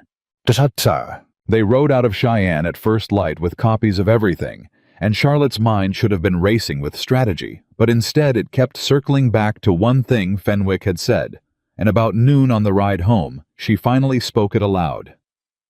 He's going to come for us before we can bring it to court, she said. Isn't he? Fenwick's right. Langford won't wait for a courtroom he might lose. He'll try to stop us reaching one at all. Nathan didn't answer right away. There's a hearing on the occupancy claim in 11 days, he said finally. He filed it, remember. Even though it's dead, it's still on the books. Commissioner Watts has to formally close it. Everybody who's anybody in the valley will be there. It's the biggest thing to happen in that county in a year. He looked over at her. If we're going to put this in front of the law, in front of witnesses with the whole valley watching, so he can't just make it disappear, that hearing's our chance. It's the one room he can't lock us out of and can't lie his way through quiet. We get everyone there. Pruitt the widow, Dean Fenwick, all the ruined families, all the signed statements, the note, the incorporation papers. We don't sue him. We expose him. In front of every soul in that valley at once. 11 days. Charlotte said. 11 days. He'll spend every one of them trying to stop us reaching it. She stared down the road ahead. So the real question isn't whether we can prove it, Nathan. We can prove it. The question is whether we live 11 more days to stand up in that room and say so. They did not have to wait long to find out how far Victor Langford would go. On the 7th day before the hearing, Charlotte woke before dawn to the smell of smoke. She was up and shaking Nathan awake before her mind had even named the fear, and he was out the door bootless with a rifle in his hands, and by the time Charlotte reached the yard, the whole north pasture was a wall of fire, the dry summer grass going up like tinder, driving straight toward the barn, where the last of the herd was penned, and toward the house behind it. What followed was the worst night of Charlotte's life and the making of her marriage, because there was no time to be strangers. There was no time for the wall of the bargain or the careful 8-foot distance Nathan Cole had kept between them for a week and a half. There was only the fire and the two of them, and a fight they could not win alone, and so they stopped being alone. Nathan threw open the barn and drove the terrified cattle out toward the river, and Charlotte hauled water from the well until her hands bled and her lungs filled with smoke.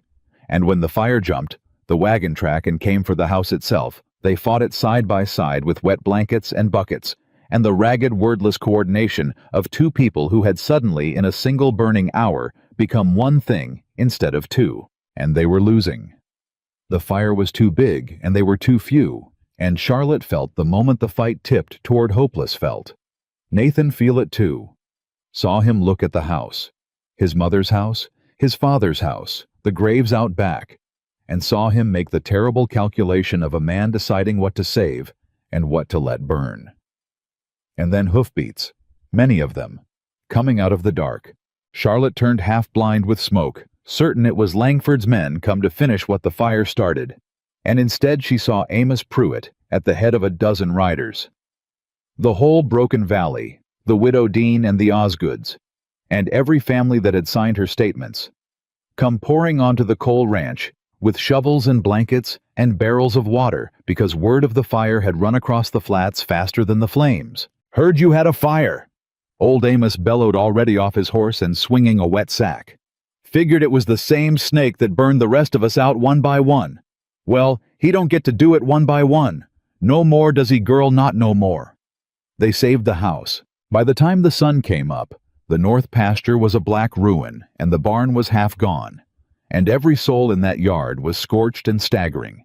But the house stood, and the herd was safe across the river, and no one had died, and a dozen families who had spent 3 years each believing they were alone in the dark stood together in the smoking dawn and understood finally that they never had been. Charlotte found Nathan at the edge of the burned pasture as the light came up. Both of them black with soot, and neither of them said anything for a long moment. "It was him," Nathan said at last. His voice was a ruin of smoke. "It was set. I found where it started. Coal oil poured along the north fence line. This wasn't lightning. He tried to burn us out before the hearing." "I know." "He tried to burn us alive in our beds, Charlotte." "I know." She was looking not at the burned pasture, but at the yard behind them, at the dozen families moving through the smoke, sharing water, tending each other's burns, a whole valley of the ruined and the robbed, standing on the Cole Ranch in the dawn. "But look what he did, Nathan. He was so afraid of us reaching that hearing that he lit a fire, and the fire brought the whole valley here. Every family he ever wronged all in one place, all seeing at once that it was the same man, the same snake, the same fire. He didn't scatter us. He gathered us." She turned to him, and her soot-black face was fierce. "He's not fighting a rancher and his wife anymore. He just lit a signal fire that called his whole army of enemies into one yard, and they're not afraid of him anymore. Look at them. They're not afraid." Nathan looked, and what he saw was a valley that had in the space of one burning night stopped being victims and started being a jury. But Charlotte had learned that a man like Victor Langford was most dangerous exactly when he was losing, and she was right to fear it because the fire was not his last move. It was his second to last. 4 days before the hearing, a rider came up the mended road to the Cole Ranch, not a hired burglar this time, not a hired torch, but a lawyer in a black coat, a smooth young man with a leather case and a smile that Charlotte recognized instantly as a trained echo of his employer's. "Mrs. Cole," the lawyer said, not dismounting, holding out a folded document. "I'm here on behalf of Mr. Victor Langford. He asked me to deliver this personally and to wait for your answer." Nathan took the paper before Charlotte could. He read it, and Charlotte watched his jaw go tight and his face go pale, and she took it out of his hands and read it herself, and the ground seemed to drop away beneath her. It was not a threat. That was the terrible cleverness of it. It was an offer. Victor Langford offered in exchange for the return of all documents pertaining to Meridian and the withdrawal of any claims against him to forgive the entire debt on the coal ranch. Free and clear. The note torn up. The land theirs forever unencumbered.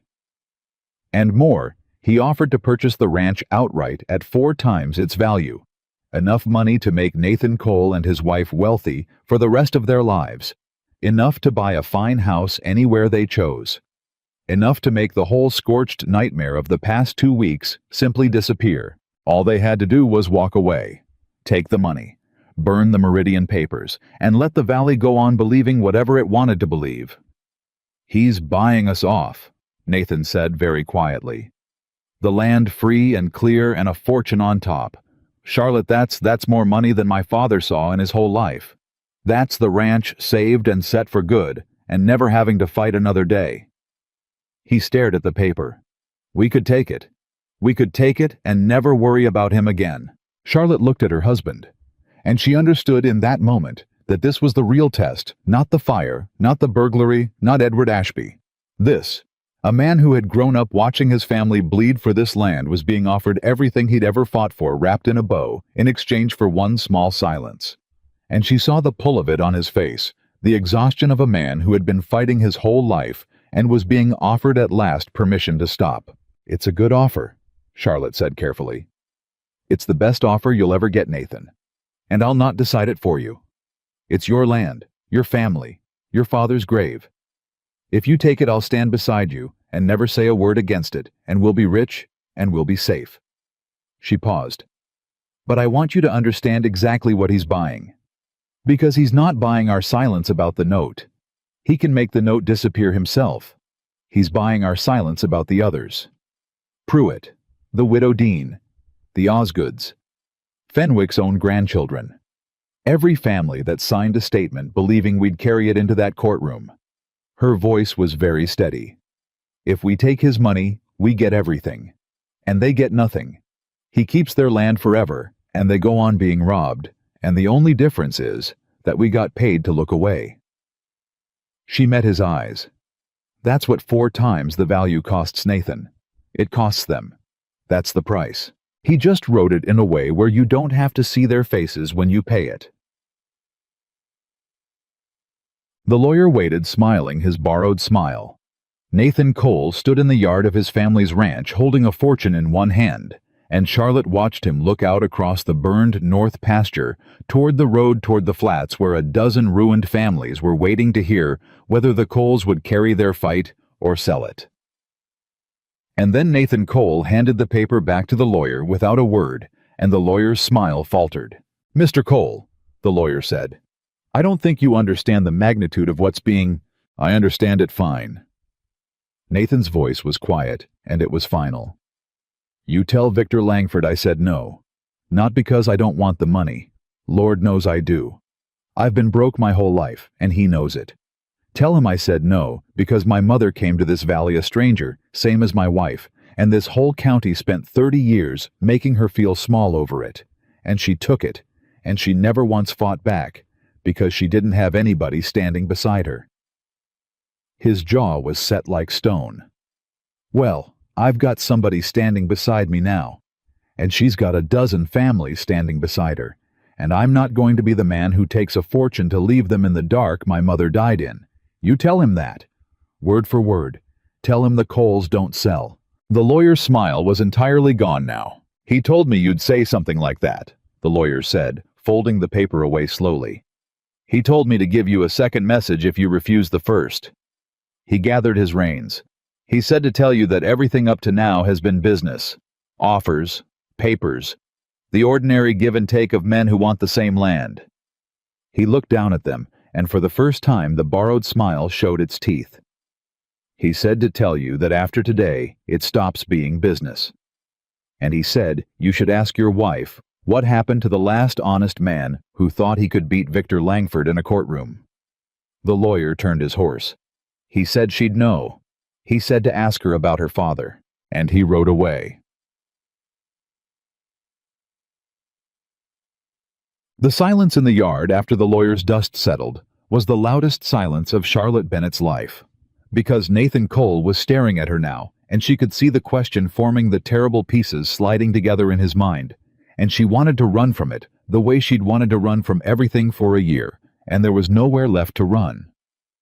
"Charlotte," Nathan said slowly, "how does Victor Langford know about your father?" "I don't." "You never told me the whole of it?" His voice wasn't angry. It was worse than angry. It was gentle and searching and afraid. "You told me your father's business collapsed. Framed by powerful investors, you said. Ruined, and then he died. But you never told me who. And that lawyer just told me to ask you about your father like it's a thing Langford's known all along." He took a step toward her. "How does a cattle baron in Wyoming know how your father died in Philadelphia?" And Charlotte Bennett, who had run 1,000 miles from this exact question, felt the last wall she'd been hiding behind for a year finally crack all the way through. "Because it wasn't Philadelphia," she whispered. "Not really. My father's business was banking Nathan. Investment. He backed men who were building things out west, railroads, cattle operations, land companies. He put good Philadelphia money into Western ventures, and he was careful, and he was honest, and he was good at it." Her voice was shaking now, the year of grief pouring out of the wound at last. "And one of the ventures he refused to back because he looked at the books and saw it was a fraud, saw it was a scheme to swindle honest ranchers off their land. One of the ventures my honest father wouldn't touch and threatened to expose." She couldn't finish. She didn't have to. "Meridian," Nathan said.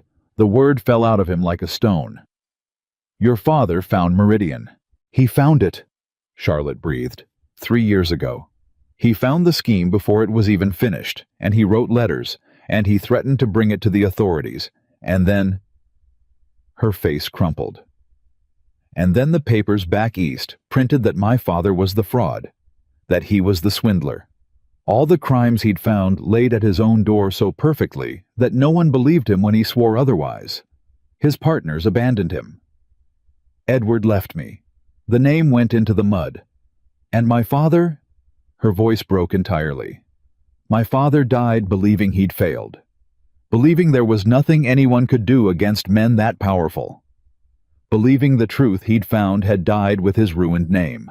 She looked up at Nathan, tears cutting clean lines through the soot still on her face. "I didn't come west by accident, Nathan," she said. "That's the part I never told you. I didn't just answer a housekeeper's advertisement in a valley I picked off a map." Her whole body was shaking. "I came here because in my father's papers in the last box of his ruined life, there was one name he'd underlined 3 times. One man he was certain was behind Meridian. One man he swore in the last letter he ever wrote would answer for it someday if there was any justice left in the world." She could barely say it. "The name was Langford. I came to this valley hunting Victor Langford, and I stepped off a stagecoach and I met a cowboy who needed a wife by sundown, and I had no earthly idea. Nathan, I swear before God, I had no idea that I'd just married the one man in the whole territory that Victor Langford was already trying to destroy." The yard was utterly silent. Nathan Cole stared at his wife of 2 weeks, and Charlotte watched every certainty he had about her rearrange itself, and she waited for the anger, waited for the betrayal, waited for him to understand that she had married him under a secret and to hate her for it. "So, it was never chance," Nathan said slowly. "The advertisement was chance," Charlotte whispered. "The valley wasn't. I came here for him, Nathan. Not for you. Not for a job. I came here to find the man who killed my father and make him answer for it, and I told myself I'd find some quiet way, some housekeeper's job, that'd let me stay in the valley and dig, and instead, the very first day, the very first hour, I married straight into the center of the whole thing." She was crying openly now, past shame, past hiding. "And I fell into your fight, and it turned out to be my fight all along, the same fight, the same man. And I didn't tell you because at first I didn't trust you, and then—" Her voice failed. "And then I did trust you. And by then, I was too afraid of losing the one good thing that had happened to me in a year to risk telling you the truth. That's the shameful whole of it. I kept a secret from a man who never kept one from me. I'm sorry. God, Nathan, I'm so sorry." Nathan Cole was quiet for a long, long time, And then he did the last thing Charlotte expected. He closed the distance between them, the 8 feet, the careful distance he'd kept for 2 weeks, and he took her soot-streaked face in both his scarred hands gently, the way he'd once offered her only a handshake, and he made her look at him. "Charlotte," he said, "listen to me. Are you listening?" She nodded, unable to speak. "You didn't fall into my fight," Nathan said low and fierce, "and I didn't fall into yours. Don't you see it? We were fighting the same man from 2 different sides of the country for 3 years, and neither of us knew the other one was there. Your father found the scheme in Philadelphia, and Langford destroyed him for it. My family held the land the scheme wanted, and Langford spent 2 years trying to take it. Same snake, same fight, the whole time." His thumbs wiped the soot and the tears from under her eyes. "You didn't marry a stranger and drag him into your war. You married the one man on this earth who was already in it. And I didn't marry a housekeeper to save my land. I married the one woman alive who had the papers to bury the man trying to take it." His voice cracked just slightly. "That's not a secret, Charlotte. That's not a betrayal. That's the 2 of us finally not being alone in the dark. Your father died thinking there was nobody. He was wrong. There was you, and now there's me. And there's a whole valley." Charlotte's knees nearly gave. He held her up. "I hid it from you," she wept. "For 2 weeks You hid a grief so big you could barely carry it," Nathan said. "For 2 weeks from a man you'd known for 2 weeks. That's not a sin, Charlotte. That's a wound. And I'll not fault you for a wound the same men gave me." He pressed his forehead to hers, soot to soot, and Charlotte felt the last wall between them come down entirely, felt the bargain, finally fully become something else. "Your father wrote that Langford would answer someday if there was justice left in the world." His voice was iron now, and low, and absolutely certain. "There's 4 days to that hearing, and I'm going to stand up in front of the whole valley, and I'm going to help you prove every word your father died trying to say. He was right, Charlotte. He was right all along, and we're going to make the whole world know it." And Charlotte Bennett, who had carried her father's ruined name 1,000 miles and had never once let herself believe it could be redeemed, broke down completely in the arms of the stranger she'd married by accident and by fate, and let herself for the first time in a year be held. They didn't hear the rider until he was almost in the yard. They broke apart, and Charlotte wiped her face, and Nathan's hand went toward the rifle by the door. And then they both went still, because it was not one of Langford's men, and it was not the lawyer come back. It was Commissioner Watts, the honest, harried official who had ruled in their favor 2 weeks before. And he was riding like the devil was behind him, and his face, when he pulled up in the yard, was the gray of a man who had seen something that had shaken him to his bones.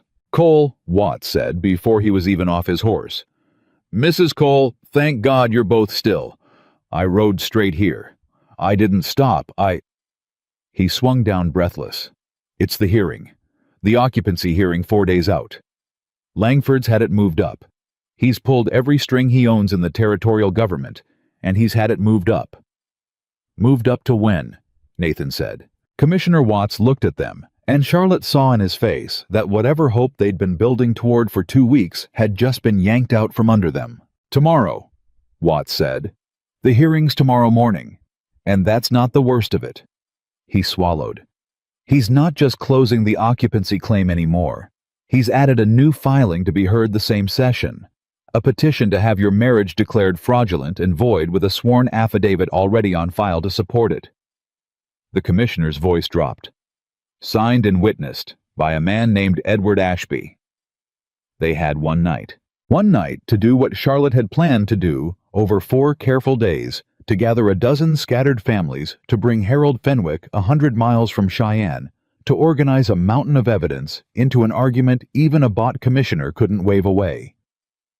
One night because Victor Langford had bought the calendar itself and moved the ground out from under them.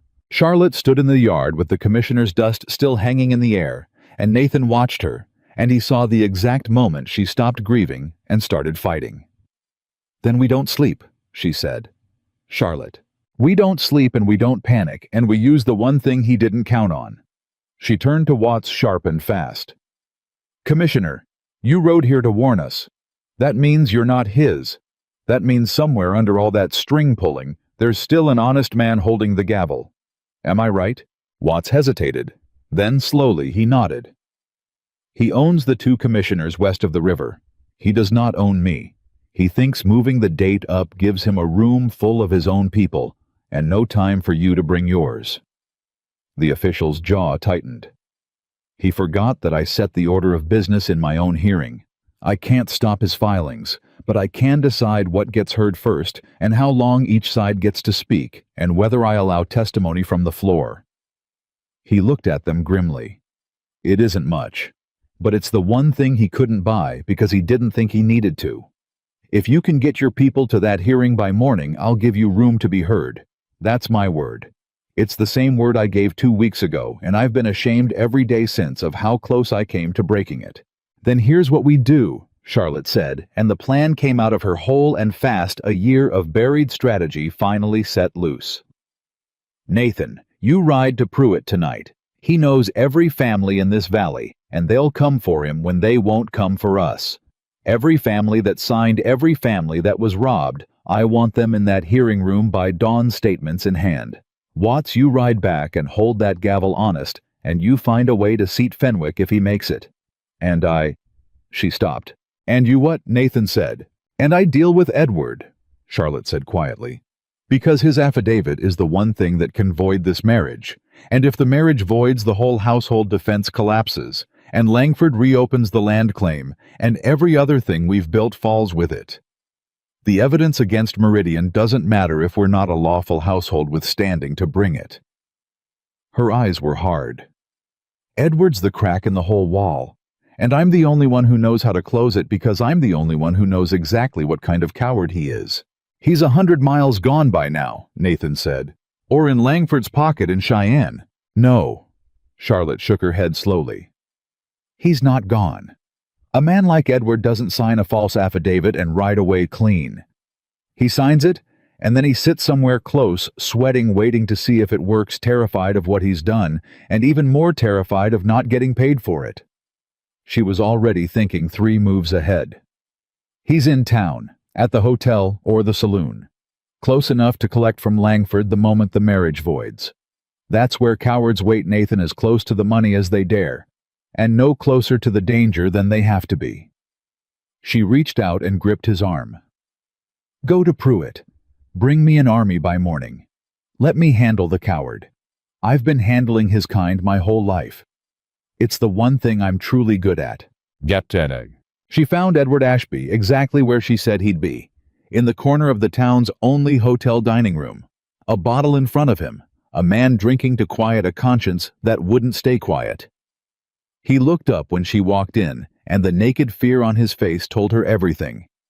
He hadn't expected her to come. He'd expected to hide behind paper the way he always had. "Charlotte." He half rose. "How did you—" "Sit down, Edward." She pulled out the chair across from him and sat calm as Sunday and folded her hands on the table. "You look terrible. You look like a man who signed something he can't take back and can't live with. I know that look. My father wore it the last year of his life right up until it killed him. Only my father earned his by being honest. You earned yours the easy way." "I didn't have a choice. You always have a choice." Charlotte's voice was very quiet and very level. "That's the thing about you, Edward. You've spent your whole life pretending you don't because a man with no choices can't be blamed for anything. But you chose to send back my ring. You chose to ride out here to sell me. And you chose to sign a false oath for Victor Langford's money. Everyone a choice. So don't sit there and tell me you had none. I'm not the girl who believed you anymore. That girl died about the same time my father did." Edward's hand shook on the bottle. "What do you want?" "I want you to understand what you signed," Charlotte said. "Because I don't think you do. I don't think Langford told you the whole of it." She leaned forward. "You swore my marriage is a fraud. Fine. But Langford's not using that oath to win a land claim, Edward. He tacked it onto a hearing where I am about to stand up and prove that he swindled a dozen families off their land, forged a false identity to hide behind, burned my husband's ranch 4 nights ago, and destroyed my father. Your prospective father-in-law. The man whose daughter you were going to marry with the exact same scheme. She watched his face. So when your affidavit gets read into that record tomorrow, you won't be a jilted suitor settling a score. You'll be the man who took Victor Langford's money to help him finish covering up the murder of the Bennett family name. That's what you signed, Edward. You just signed your name onto the same crime that ruined the woman you once claimed to love. Did he tell you that apart? Did he mention whose father you'd be helping bury a second time? Edward had gone white. He didn't tell me, he whispered. He didn't tell me about your father. He just said you'd married for a roof, that it was a sham, that I'd only be swearing to what was true. And you believed a man like that, Charlotte said, because it was easier than asking questions. Same as always. She sat back. Here's what's going to happen tomorrow. Edward and I want you to hear all of it before you decide. Either that affidavit gets read, and you go into the territorial record forever as Victor Langford's paid witness, and when Langford falls, and he is going to fall, every man who helped him falls with him, and you'll answer for perjury and a false oath, and there won't be a land office or a bank on the eastern seaboard that'll touch you. Or, she let it hang. Or you walk into that hearing tomorrow of your own free will, and you stand up before Langford's own lawyer reads a word, and you withdraw the affidavit. You tell the truth. That Langford paid you to swear falsely. That you did it and you're ashamed and you're taking it back. He'd destroy me. He's going to destroy you either way, Charlotte said gently. That's what you never understood about men like him, Edward. You think if you serve them well enough, they'll protect you. They don't. You're a tool to him. And tools get thrown away the second they've been used, especially tools that can testify to what they were used for. The only question is whether you go down as his accomplice, or as the man who found his spine one day too late and told the truth. She stood up. I'm not asking you to be brave. I know you're not brave. I'm asking you to be smart. For once in your life, choose the side that isn't going to burn. She looked down at him, and there was no cruelty in it, only a terrible, weary pity. My father would have given you a second chance. He gave everyone one. It's part of what got him killed. So I'll give you his one chance, Edward, on his account, not yours. 9 o'clock tomorrow. The hearing. Choose well. And she walked out and left him alone with the bottle and the choice, and she did not know, riding home in the dark, whether she'd reached him or only frightened him deeper into Langford's arms. She wouldn't know until morning. The hearing room was the town's church, the only building big enough, and by 9 o'clock it was fuller than it had ever been for any sermon, because Nathan Cole and Amos Pruitt had ridden the whole valley in the dark, and the valley had come. They filled the pews and lined the walls and stood 3 deep at the back. The widow Dean, the Osgoods, the Reyes family up from the flats. Every family that had been ground down, one quiet farm at a time, sitting shoulder to shoulder in the light for the first time, no longer alone, no longer scattered, no longer afraid. Charlotte walked in on Nathan's arm and felt the whole room turn to look, and she understood that Victor Langford had made his one fatal error. He had moved the hearing up to deny her time, and instead he had summoned into a single room every enemy he'd made in 15 years. Langford himself sat at the front, unhurried, unworried, flanked by his black-coated lawyer, and he looked at Charlotte as she came in, and he smiled the patient smile, and it did not touch her the way it had 2 weeks ago. She had learned by now what it was worth.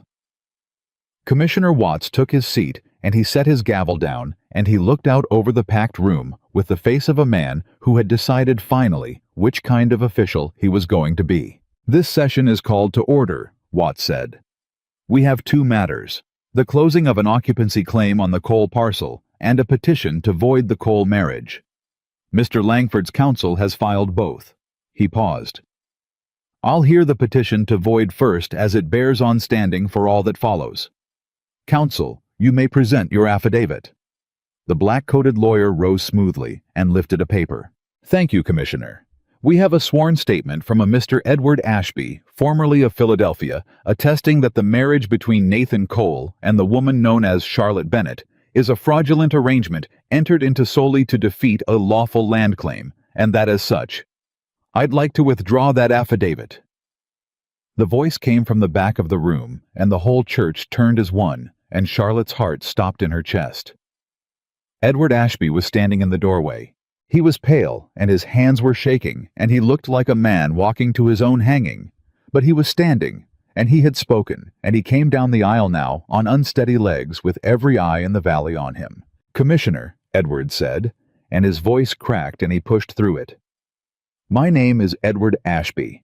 I signed that affidavit 2 days ago. And I'm here to tell you before God and this whole room that every word of it is a lie. Victor Langford paid me $400 to swear it. He found me in Cheyenne, and he told me the marriage was a sham and asked me to attest to it. And I did for the money without ever asking whether it was true." His voice broke completely. "And it's not true. I don't know what's in these people's hearts. But I know Victor Langford handed me money to lie under oath, and I took it, and I'm ashamed, and I'm taking it back. The affidavit is false. I withdraw it. Do with me what the law does with a man who nearly perjured himself. I'd rather answer for that than for the other thing." The room erupted. Langford's lawyer was on his feet, shouting objections, and Langford's smile had finally cracked, and Commissioner Watts was hammering the gavel. And through all of it, Charlotte Bennet stared at the trembling coward she'd once been engaged to, and felt something she'd never expected to feel toward him again. Not love that was long dead, but a small, startled respect. He'd found it. One day too late, and for all the wrong reasons. But he'd found it. "Order!" Watts brought the gavel down hard. "Order in this room." The noise settled. "Mr. Ashby, you understand you've just confessed to signing a false oath. That's a serious matter, and you'll answer for it in its time." He fixed Langford's lawyer with a cold eye. "But it does mean the petition to void this marriage rests entirely on a sworn statement its own author has just renounced as purchased perjury. Counsel, do you have any other basis for the petition?" The lawyer's mouth opened and closed. "Commissioner, this is highly irregular. We'll need time to—" "You moved this hearing up on 12 hours' notice to deny the other side time," Watts said flatly. "I'll not now grant you a delay, because your one witness grew a conscience. The petition to void the marriage is denied. The Cole marriage stands as lawful, which means the household stands and the occupancy claim is closed in the Coles' favor as I ruled 2 weeks ago." He set down the gavel. "That concludes the business Mr. Langford filed." Langford's lawyer sat down. Langford himself had stopped smiling entirely, and Charlotte Bennet rose to her feet. "Commissioner Watts," she said, and her voice carried clear to every corner of the packed church. "You said that concludes the business Mr. Langford filed. But there's other business in this valley he didn't file. And since you've got the whole county gathered in one room for the first time in years, I'd ask the floor to speak to it." Langford's lawyer shot up. "Commissioner, this is out of order. The woman has no filing, no standing to—" "She has standing as a lawful landholder of this county," Watts said, "which this court just affirmed not 1 minute ago at your own client's insistence." A thin, grim smile crossed the commissioner's face. "You spent all night pulling strings to give yourselves a hearing, gentlemen. It would be a shame to waste the crowd." He turned to Charlotte. "The floor recognizes Mrs. Cole. Say your piece." "No." Charlotte walked to the front of the church, and she did not carry a single sheet of paper in her hands, because she had learned from her father that the truth told plain needed no props, and because the papers themselves, the whole mountain of them, were stacked on the table beside her, where every soul in the room could see them. "My name," she said, "is Charlotte Bennet Cole, and most of you have heard by now that I'm the mail order kind, the woman off the stagecoach, married in an afternoon for a roof. Mr. Langford's been happy to have you believe it, so let me tell you who I really am." She looked out over the faces. "My father was Thomas Bennet of Philadelphia, an honest banker. 3 years ago he was asked to invest in a Western land scheme. He looked at the books, and he saw it was a fraud, a plan to strangle honest ranchers off their land by buying up their debt in secret and calling it all due at once. And my father refused. And more than refused, he threatened to expose it." Her voice was steady, and it was building. "So the men behind that scheme destroyed him. They printed lies in every Eastern paper, laid their own crimes at his door, ruined his name so thoroughly that when he swore he was innocent, no one believed him. He died a year ago, disgraced, penniless, certain the truth had died with him. She paused. It didn't, because he wrote it all down first. And in the last letter he ever wrote, he named the man he was certain stood behind the scheme. One name underlined 3 times. The room was dead silent. The name, Charlotte said, was Langford. Every head in the church turned toward the front pew. I came to this valley to find him, Charlotte went on. I didn't know I'd marry into the very fight my father died in. But I did, because the scheme he found in Philadelphia 3 years ago is the same scheme that's been eating this valley alive. Ask yourselves, how many of you carried a small note with the Cheyenne Bank? How many of you watched that bank go wobbly, get bought out, reorganized? How many of you had a stranger ride up your road 8 months later with your note in his hand, calling the whole thing due at once, forcing you to sign away your best land for pennies rather than lose it all? She saw the faces changing, saw the terrible recognition ripple through the pews. Amos Pruitt, stand up. Tell them it happened to you. Old Amos rose, hat in his hands. It happened to me, he said, his voice cracking across the silent church. 2 years back. Signed away the east half of my place. Thought I was the only fool it happened to. Widow Dean. It happened to me. The widow stood black-clad and iron-faced. The Langford man called my note. I signed. I thought I was alone. The Osgoods, the Reyes family. Stand up. All of you. They rose one after another, family after family, the whole scattered brotherhood of the ruined, coming to their feet in the light, and Charlotte watched Victor Langford's face as it happened, watched the patient smile die. Entirely, watched a man who had spent 15 years making sure his victims never stood in the same room. Understand that they were all standing now. 12 families, Charlotte said. 12 honest households robbed one at a time so quietly, so patiently, that none of you ever knew you weren't alone. That was the genius of it. He never took 2 in the same season. Never gave you cause to gather and compare. But you're gathered now. She turned to the table of documents. And it's all here. The note on the coal ranch bought in secret by the Langford Land and Cattle Company. The incorporation of the bank that was recapitalized 18 months ago by a company called Meridian Holding. And the incorporation of Meridian itself listing its sole principal officer. She lifted a single page. A man named Marcus Langford. Langford's lawyer half rose. My client's brother is not on trial. Victor Langford has no brother. Charlotte's voice cracked like a whip across the room. Everyone in this valley knows it. He's told half of you himself, the last of his line, no heir, nothing to leave. Marcus Langford does not exist. He is a ghost, a false name, a mask that Victor invented to hold his crimes at arm's length, so that when a man like my father came looking, the trail would run into a person who was never born. She turned toward the packed pews and lifted her voice. And there is a man in Cheyenne who watched Victor Langford sign that false name with his own hand and paid him $20 in gold to forget it 20 years ago. His name is Harold Fenwick.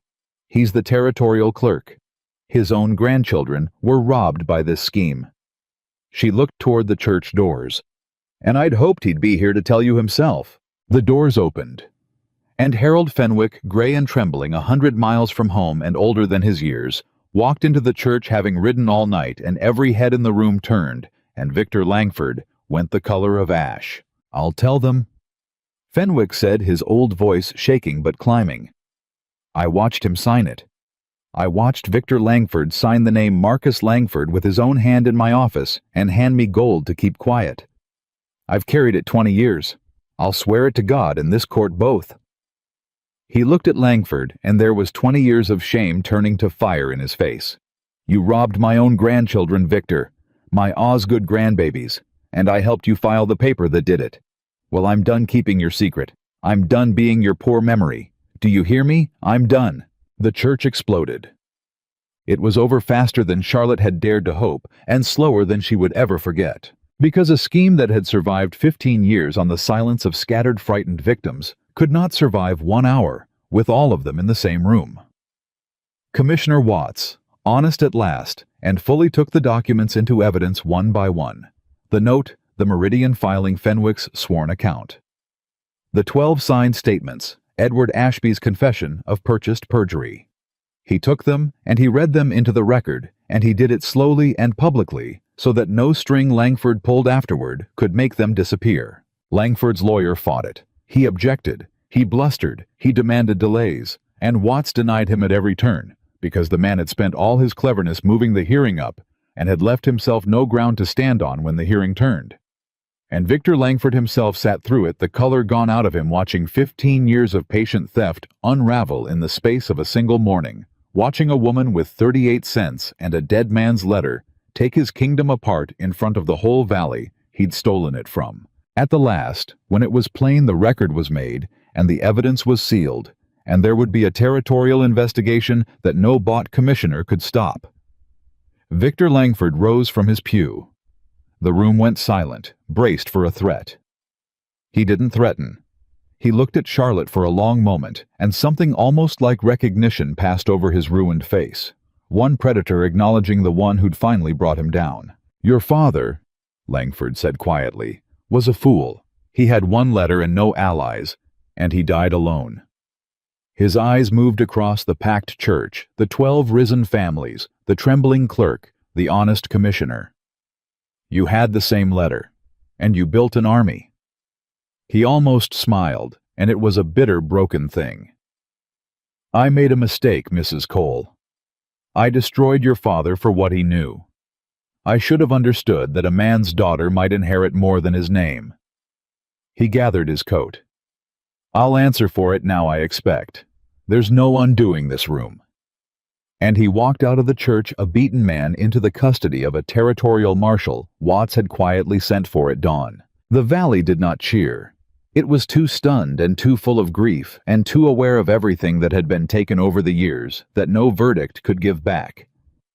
But slowly, one family at a time, the people who had been robbed in silence for 15 years began to turn to each other and to speak and to weep and to understand that it was over, that the thing that had eaten their valley in the dark had finally been dragged into the light and could not survive it. Charlotte found Nathan at the front of the church amid the noise, and for a moment, neither of them said anything at all. "Your father?" Nathan said finally. "He was right. All along he was right, and now the whole territory's going to know it. His name gets cleared, Charlotte. Not just here, everywhere. The territorial record shows the truth now. What they said about him in those Eastern papers, it gets undone." Charlotte's eyes filled. "He died thinking he'd failed," she whispered. "Thinking the truth died with his name. And it didn't. It just—" Her voice broke. "It just took a stagecoach 1,000 miles west and married a cowboy and waited a year to come out." "It took you 1,000 miles, Nathan said. "The truth didn't do anything. You did. He couldn't beat Langford alone. And you couldn't have done it alone either. You needed the Valley and Fenwick, and even that miserable Ashby finding his spine at the end." He took her hands, both of them, the way he had in the burned pasture. "That's the whole of what Langford never understood, Charlotte. Not about the papers, about people. He thought the way to win was to keep everyone alone.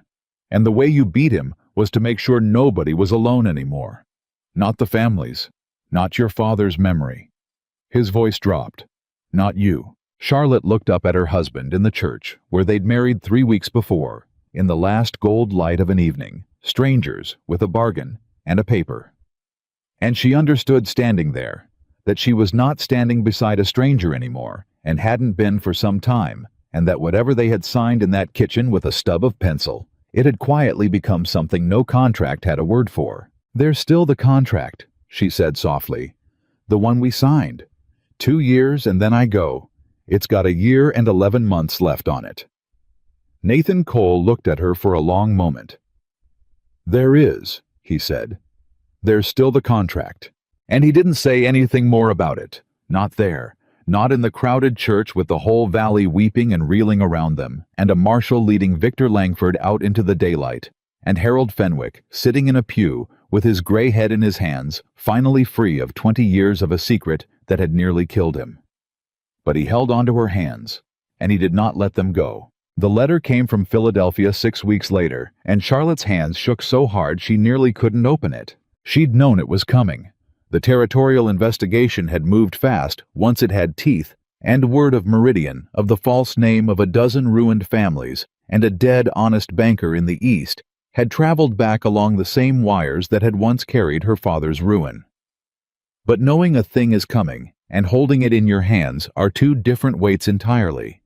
And when Charlotte finally broke the seal and read the first line, she had to sit down on the porch step. "Nathan," she called, and her voice came out strange. "Nathan, come here." He came fast from the barn, half expecting trouble because trouble had been the shape of most things that had come up that road. But when he saw her face, he slowed and sat down beside her on the step, close the 8 feet of distance long since gone. "It's from a lawyer," Charlotte said. "In Philadelphia. One of the men who abandoned my father, one of the partners who walked away when the papers turned on him." Her voice trembled. "They've reopened his case. The territorial evidence forced it. And they've formally cleared his name. All of it. The fraud charges reversed. A public retraction printed in the same papers that ruined him. They're calling him what he was. An honest man who found a crime and paid for finding it." She pressed the letter to her chest. "My father is not a swindler anymore. He never was, but now the world knows it. Everywhere he was disgraced, he's redeemed. Everywhere." Nathan didn't say anything for a moment. He just put his arm around her and let her lean into him, and Charlotte wept the way she had not let herself weep at the graveside a year before. Not the tearing grief of loss, but something cleaner, the weeping of a wound finally allowed to close. "He can rest now," she whispered. "Wherever he is. He spent the last year of his life thinking he'd failed and left me nothing but a ruined name. And instead, he left me the one thing that mattered. He left me the truth, and he left me the stubbornness to carry it, and both of those things brought me here." She pulled back and looked at Nathan, tears streaming, but smiling through them. "He didn't leave me nothing, Nathan. He left me everything. He left me you in the end, though neither of us could have known it. Every choice that ruined him is a choice that put me on the road that led to this porch. He'd have liked it here," Nathan said quietly. "I think. An honest man on honest land." "He'd have loved it here," Charlotte said. "He'd have loved you. He always said the measure of a man was what he did when the truth cost him something." She wiped her face. "You handed back 4 times the value of this ranch rather than leave 12 families in the dark. He'd have shaken your hand and called you a fool, and meant it as the highest thing he knew how to say." The valley healed slowly through that autumn, but it healed. The territorial court, once it began pulling on the thread Charlotte had handed it, could not stop pulling. Victor Langford's whole crooked empire came apart, deed by deed. The land he'd stolen through Meridian was ordered, returned. Amos. Pruitt got back the east half of his place, and the widow Dean, her acres, and the Osgoods theirs, and family after family that had signed away their best ground for pennies, found it restored to them by a court that finally had the evidence to act. It didn't undo the years. Nothing could undo the years. But it gave the valley back its future, and that was a thing Charlotte had not been sure was possible when she'd first sat at Nathan's kitchen table, pulling apart a ruined man's books. Harold Fenwick came out to the ranch in the spring, no longer trembling to thank her in person, and to tell her that his Osgood grandchildren had their land again, and that he slept now for the first time in 20 years without the gold piece on his conscience. Even Edward Ashby got something like an ending, though not a happy one, and not one he'd earned. He answered for the false affidavit, as Watts had promised he would, and paid a fine, and left the territory quietly. Charlotte never saw him again, but she heard months later that he'd taken honest work back east, small work clerk's work, the kind he'd have sneered at once, and she found to her surprise that she hoped it lasted. He'd been a coward his whole life and had found one moment of courage at the very end in that church when it cost him everything and gained him nothing. It wasn't redemption. But it was more than she'd ever expected from him, and she chose to let that be enough. The ranch flourished. That was the plain fact of it. With the debt cleared and the fraud undone, and Charlotte's books running clean and tight, the coal ranch did. In 1 year, what it hadn't managed in 5, it turned a profit. The herd grew. The burned north pasture came back green. Ranch hands who'd been on the edge of quitting stayed and worked and became something closer to family than hired help. Neighbors who'd once whispered about the mail-order wife now came to Charlotte for advice on their own books, and she gave it, and the valley that had made Nathan's mother feel small for 30 years slowly without ever quite apologizing, made room for his wife instead. But through all of it, through the whole long healing year, there was one thing between Charlotte and Nathan that neither of them spoke of. The contract. It sat in the ledger box where Nathan had put it the day they signed it, folded around the terms of a bargain that had long since stopped describing anything true. $15 a month. Equal authority over the accounts. And the clause Charlotte had insisted on above all the rest, the one about the door I leave whenever I choose, and you don't argue. 2 years, they'd first said before, Charlotte had struck even that out, and made it hers to decide. And the 2 years neither of them had ever quite meant, whereas that autumn turned toward winter running out. It was Nathan who finally raised it on an evening a little more than a year after the stagecoach. He'd been quiet all through supper, quiet in the particular way Charlotte had learned meant he was working himself up to something hard, and she let him work up to it because she'd learned that too, that Nathan Cole came to difficult things slowly and could not be hurried and would say them plainly when he got there. When the dishes were done, he took the ledger box down from the shelf and set it on the table and opened it and drew out the folded contract and laid it between them the way he'd once laid his hat.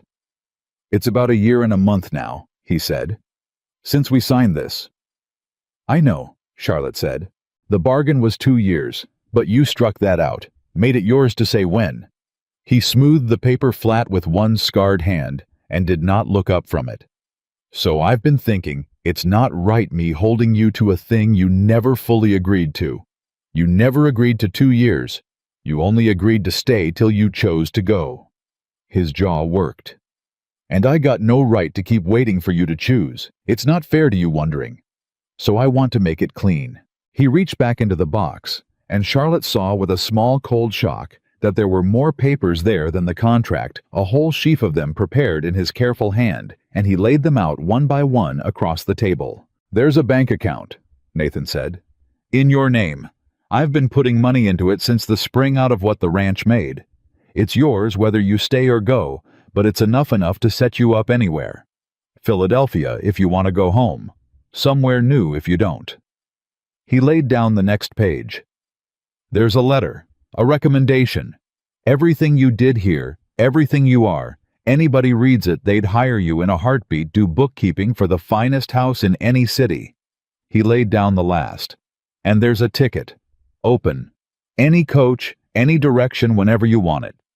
You don't even have to tell me you're going. You just go, and it's paid, and it's clean, and you owe me nothing." He finally looked up, and his face was steady, but his eyes were not. "That's your door, Charlotte. I said I'd never lock it. I'm doing better than that. I'm holding it open for you. Because you deserve a clear choice made free with no man's need pressing on it. Not mine. Not anybody's. You came here with 38 cents and no choices at all. I'd not have you leave the same way. I'd have you leave rich and free in choosing." Charlotte looked at the papers spread across the table. The account, the letter, the ticket. Everything she could have wanted a year ago when she'd stepped off that coach with nothing. Freedom and money and a clean road anywhere in the world. And she understood looking at it exactly what it had cost him to lay it there. "You're offering me everything," she said slowly. "And you're not asking me to stay." "No," Nathan said. His voice was rough. "I'm not asking you to stay." "Why not?" "Because if I ask, then you're staying for me." His hand closed on the table's edge. "You've spent a year here saving my ranch, and clearing your father's name and fighting a war you never signed up for, and every day of it, you've been the reason this place is standing. And I'll not have your last free choice be one you made because a man looked at you across a table and asked. You had a man do that once, Ashby wanting things from you, needing things from you, pressing his need onto you, till there was no room left for what you wanted. His voice dropped low and fierce. I'll be damned before I'm another one. So no, I'm not asking. I'm handing you the door and the money and the road, and I'm keeping my mouth shut about what I want, because what I want doesn't get a vote in your freedom. That's the whole of it. That's why not. And Charlotte Bennett, who had spent a year learning the exact shape of this man's decency, who had watched him keep his word the first night and every night since, who had watched him hand back a fortune rather than leave the valley in the dark, looked at Nathan Cole, holding open a door. He was breaking his own heart to hold. And she finally understood the whole of what she'd married by accident and by fate. Do you know what you just did? She said softly. He shook his head. You just told me exactly why I'm not going anywhere, Charlotte said. Nathan went very still.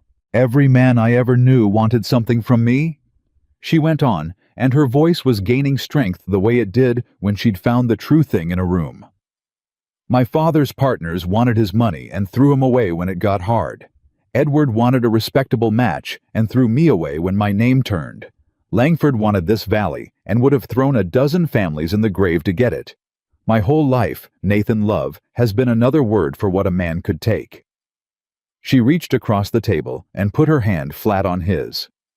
And then I married a stranger by accident, and for a year I waited for him to start wanting something from me too. I braced for it. I kept my father's secret half because I was afraid that the day you found out what I really came here for, you'd decide I owed you something. Her eyes filled.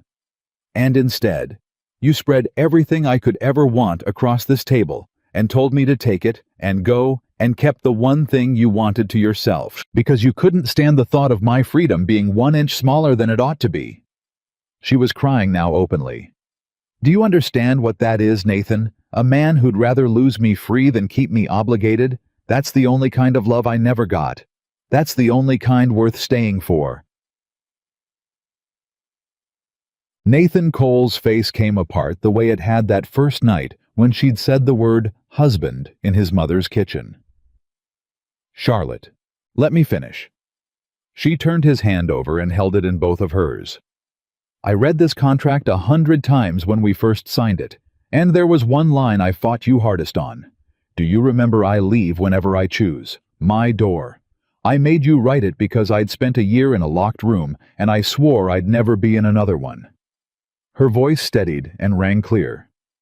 Well, I'm choosing Nathan. Right now.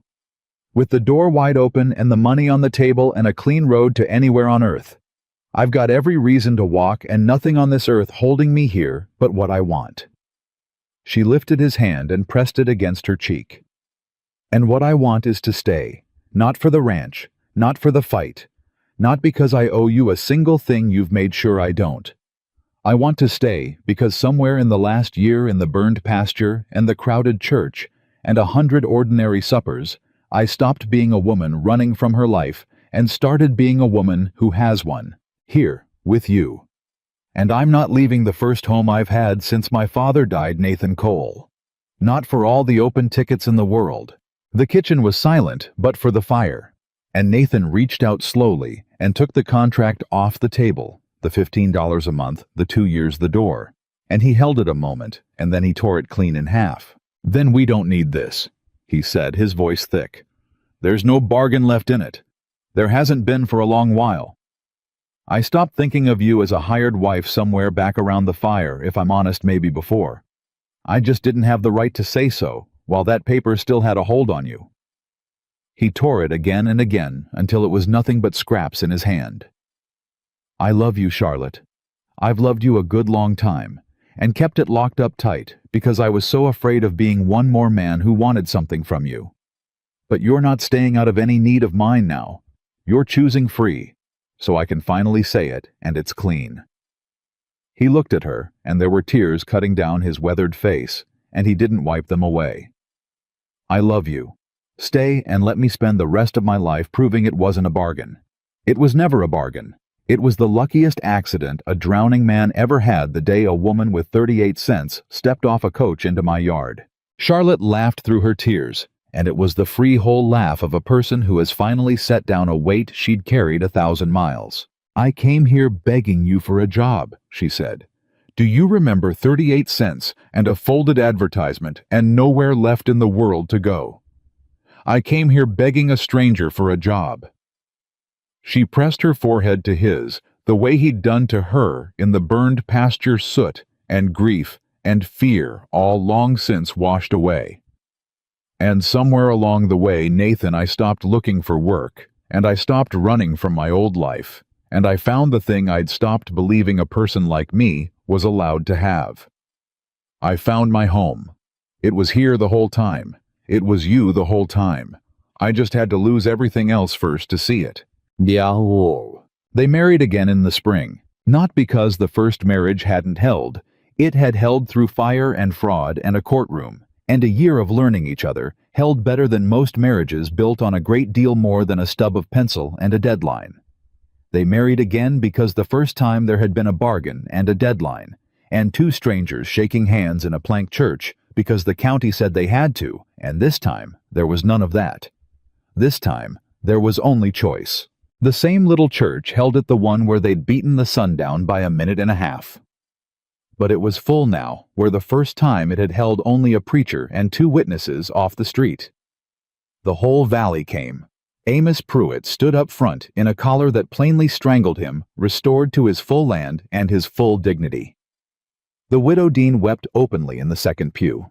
The Osgoods came, and Harold Fenwick with them, a free man in every way that counted. The ranch hands who'd become family filled a whole row. Reverend Hollis, older and grayer, read the words he'd read a year before, and this time when he came to the end, he did not offer them a handshake. Last time, the old preacher said, his eyes bright, I told you nobody in this room would think the less of you if you only shook hands. I remember it clear. Well, he closed his book, the same book. There's not a soul in this valley now who doesn't know exactly what the two of you are to each other. So I'll say it the proper way this time, and you'll do it the proper way, and the whole county can watch. You may kiss your wife's son. You've earned the right, and God knows you took the long road to it. And Nathan Cole kissed his wife in a full church in the light of a spring morning, and the whole valley that had once whispered about the mail order kind rose to its feet and made a sound like a thing healing. Afterward in the churchyard, an old woman Charlotte didn't know took both her hands. It was one of the valley wives, one of the ones who'd whispered once, and her face was soft with something like apology. I knew his mother, the old woman said, Nathan's. She came out here the same way you did off a coach to a man she'd barely met. We were unkind to her. This whole valley was unkind to her for years over a thing that was none of our business. I've been ashamed of it a long time. She squeezed Charlotte's hands. I watched you this last year. Watched you fight for us. For all of us, even the ones who'd been unkind to his mother, and would have been unkind to you if you'd let us. You saved this whole valley, girl, and you did it while we were still deciding whether to trust you. Her old eyes filled. So, I wanted to be the one to say it on behalf of all of us who owe it. Welcome home. You're one of us now, and you have been for a while, and I'm sorry it took us so long to say so.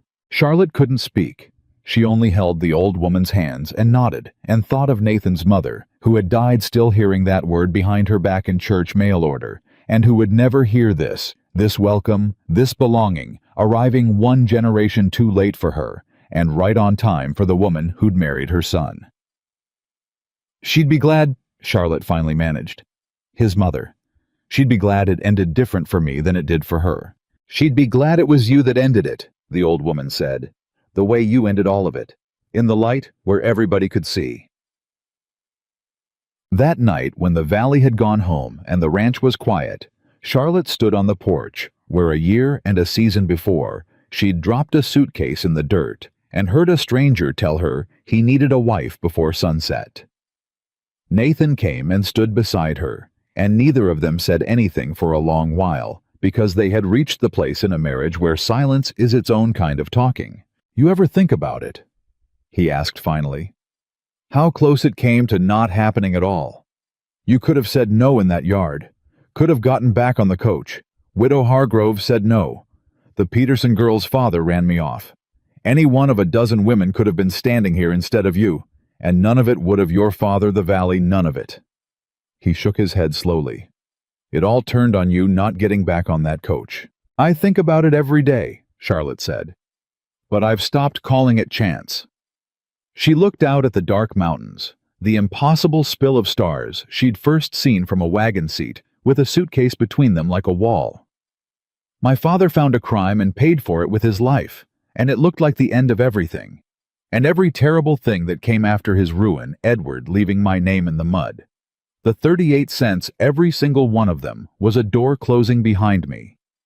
Herding me west, herding me to a valley I'd never have chosen, to a man I'd never have met, to the one fight in all the world where everything my father died knowing turned out to be the exact thing needed to win." She leaned her head against Nathan's shoulder. "That's not chance, Nathan. That's not luck. I don't know what to call it. But I know my father's death wasn't the end of his story. It was the beginning of mine. And they're the same story. They were always the same story. I just couldn't read it until I got to the end." Nathan put his arm around her. "You came here begging for a job," he said quietly, the old words, the true ones. "I came here begging for a job," Charlotte agreed. "And somewhere along the way, I found my home."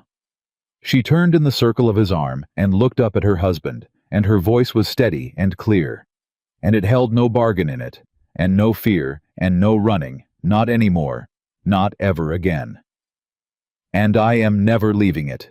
Not for any open ticket, not for any city, not for anything the world can offer. This is where I belong, and this is where I stay, and that is the one thing in my whole life I am absolutely certain of." And she was.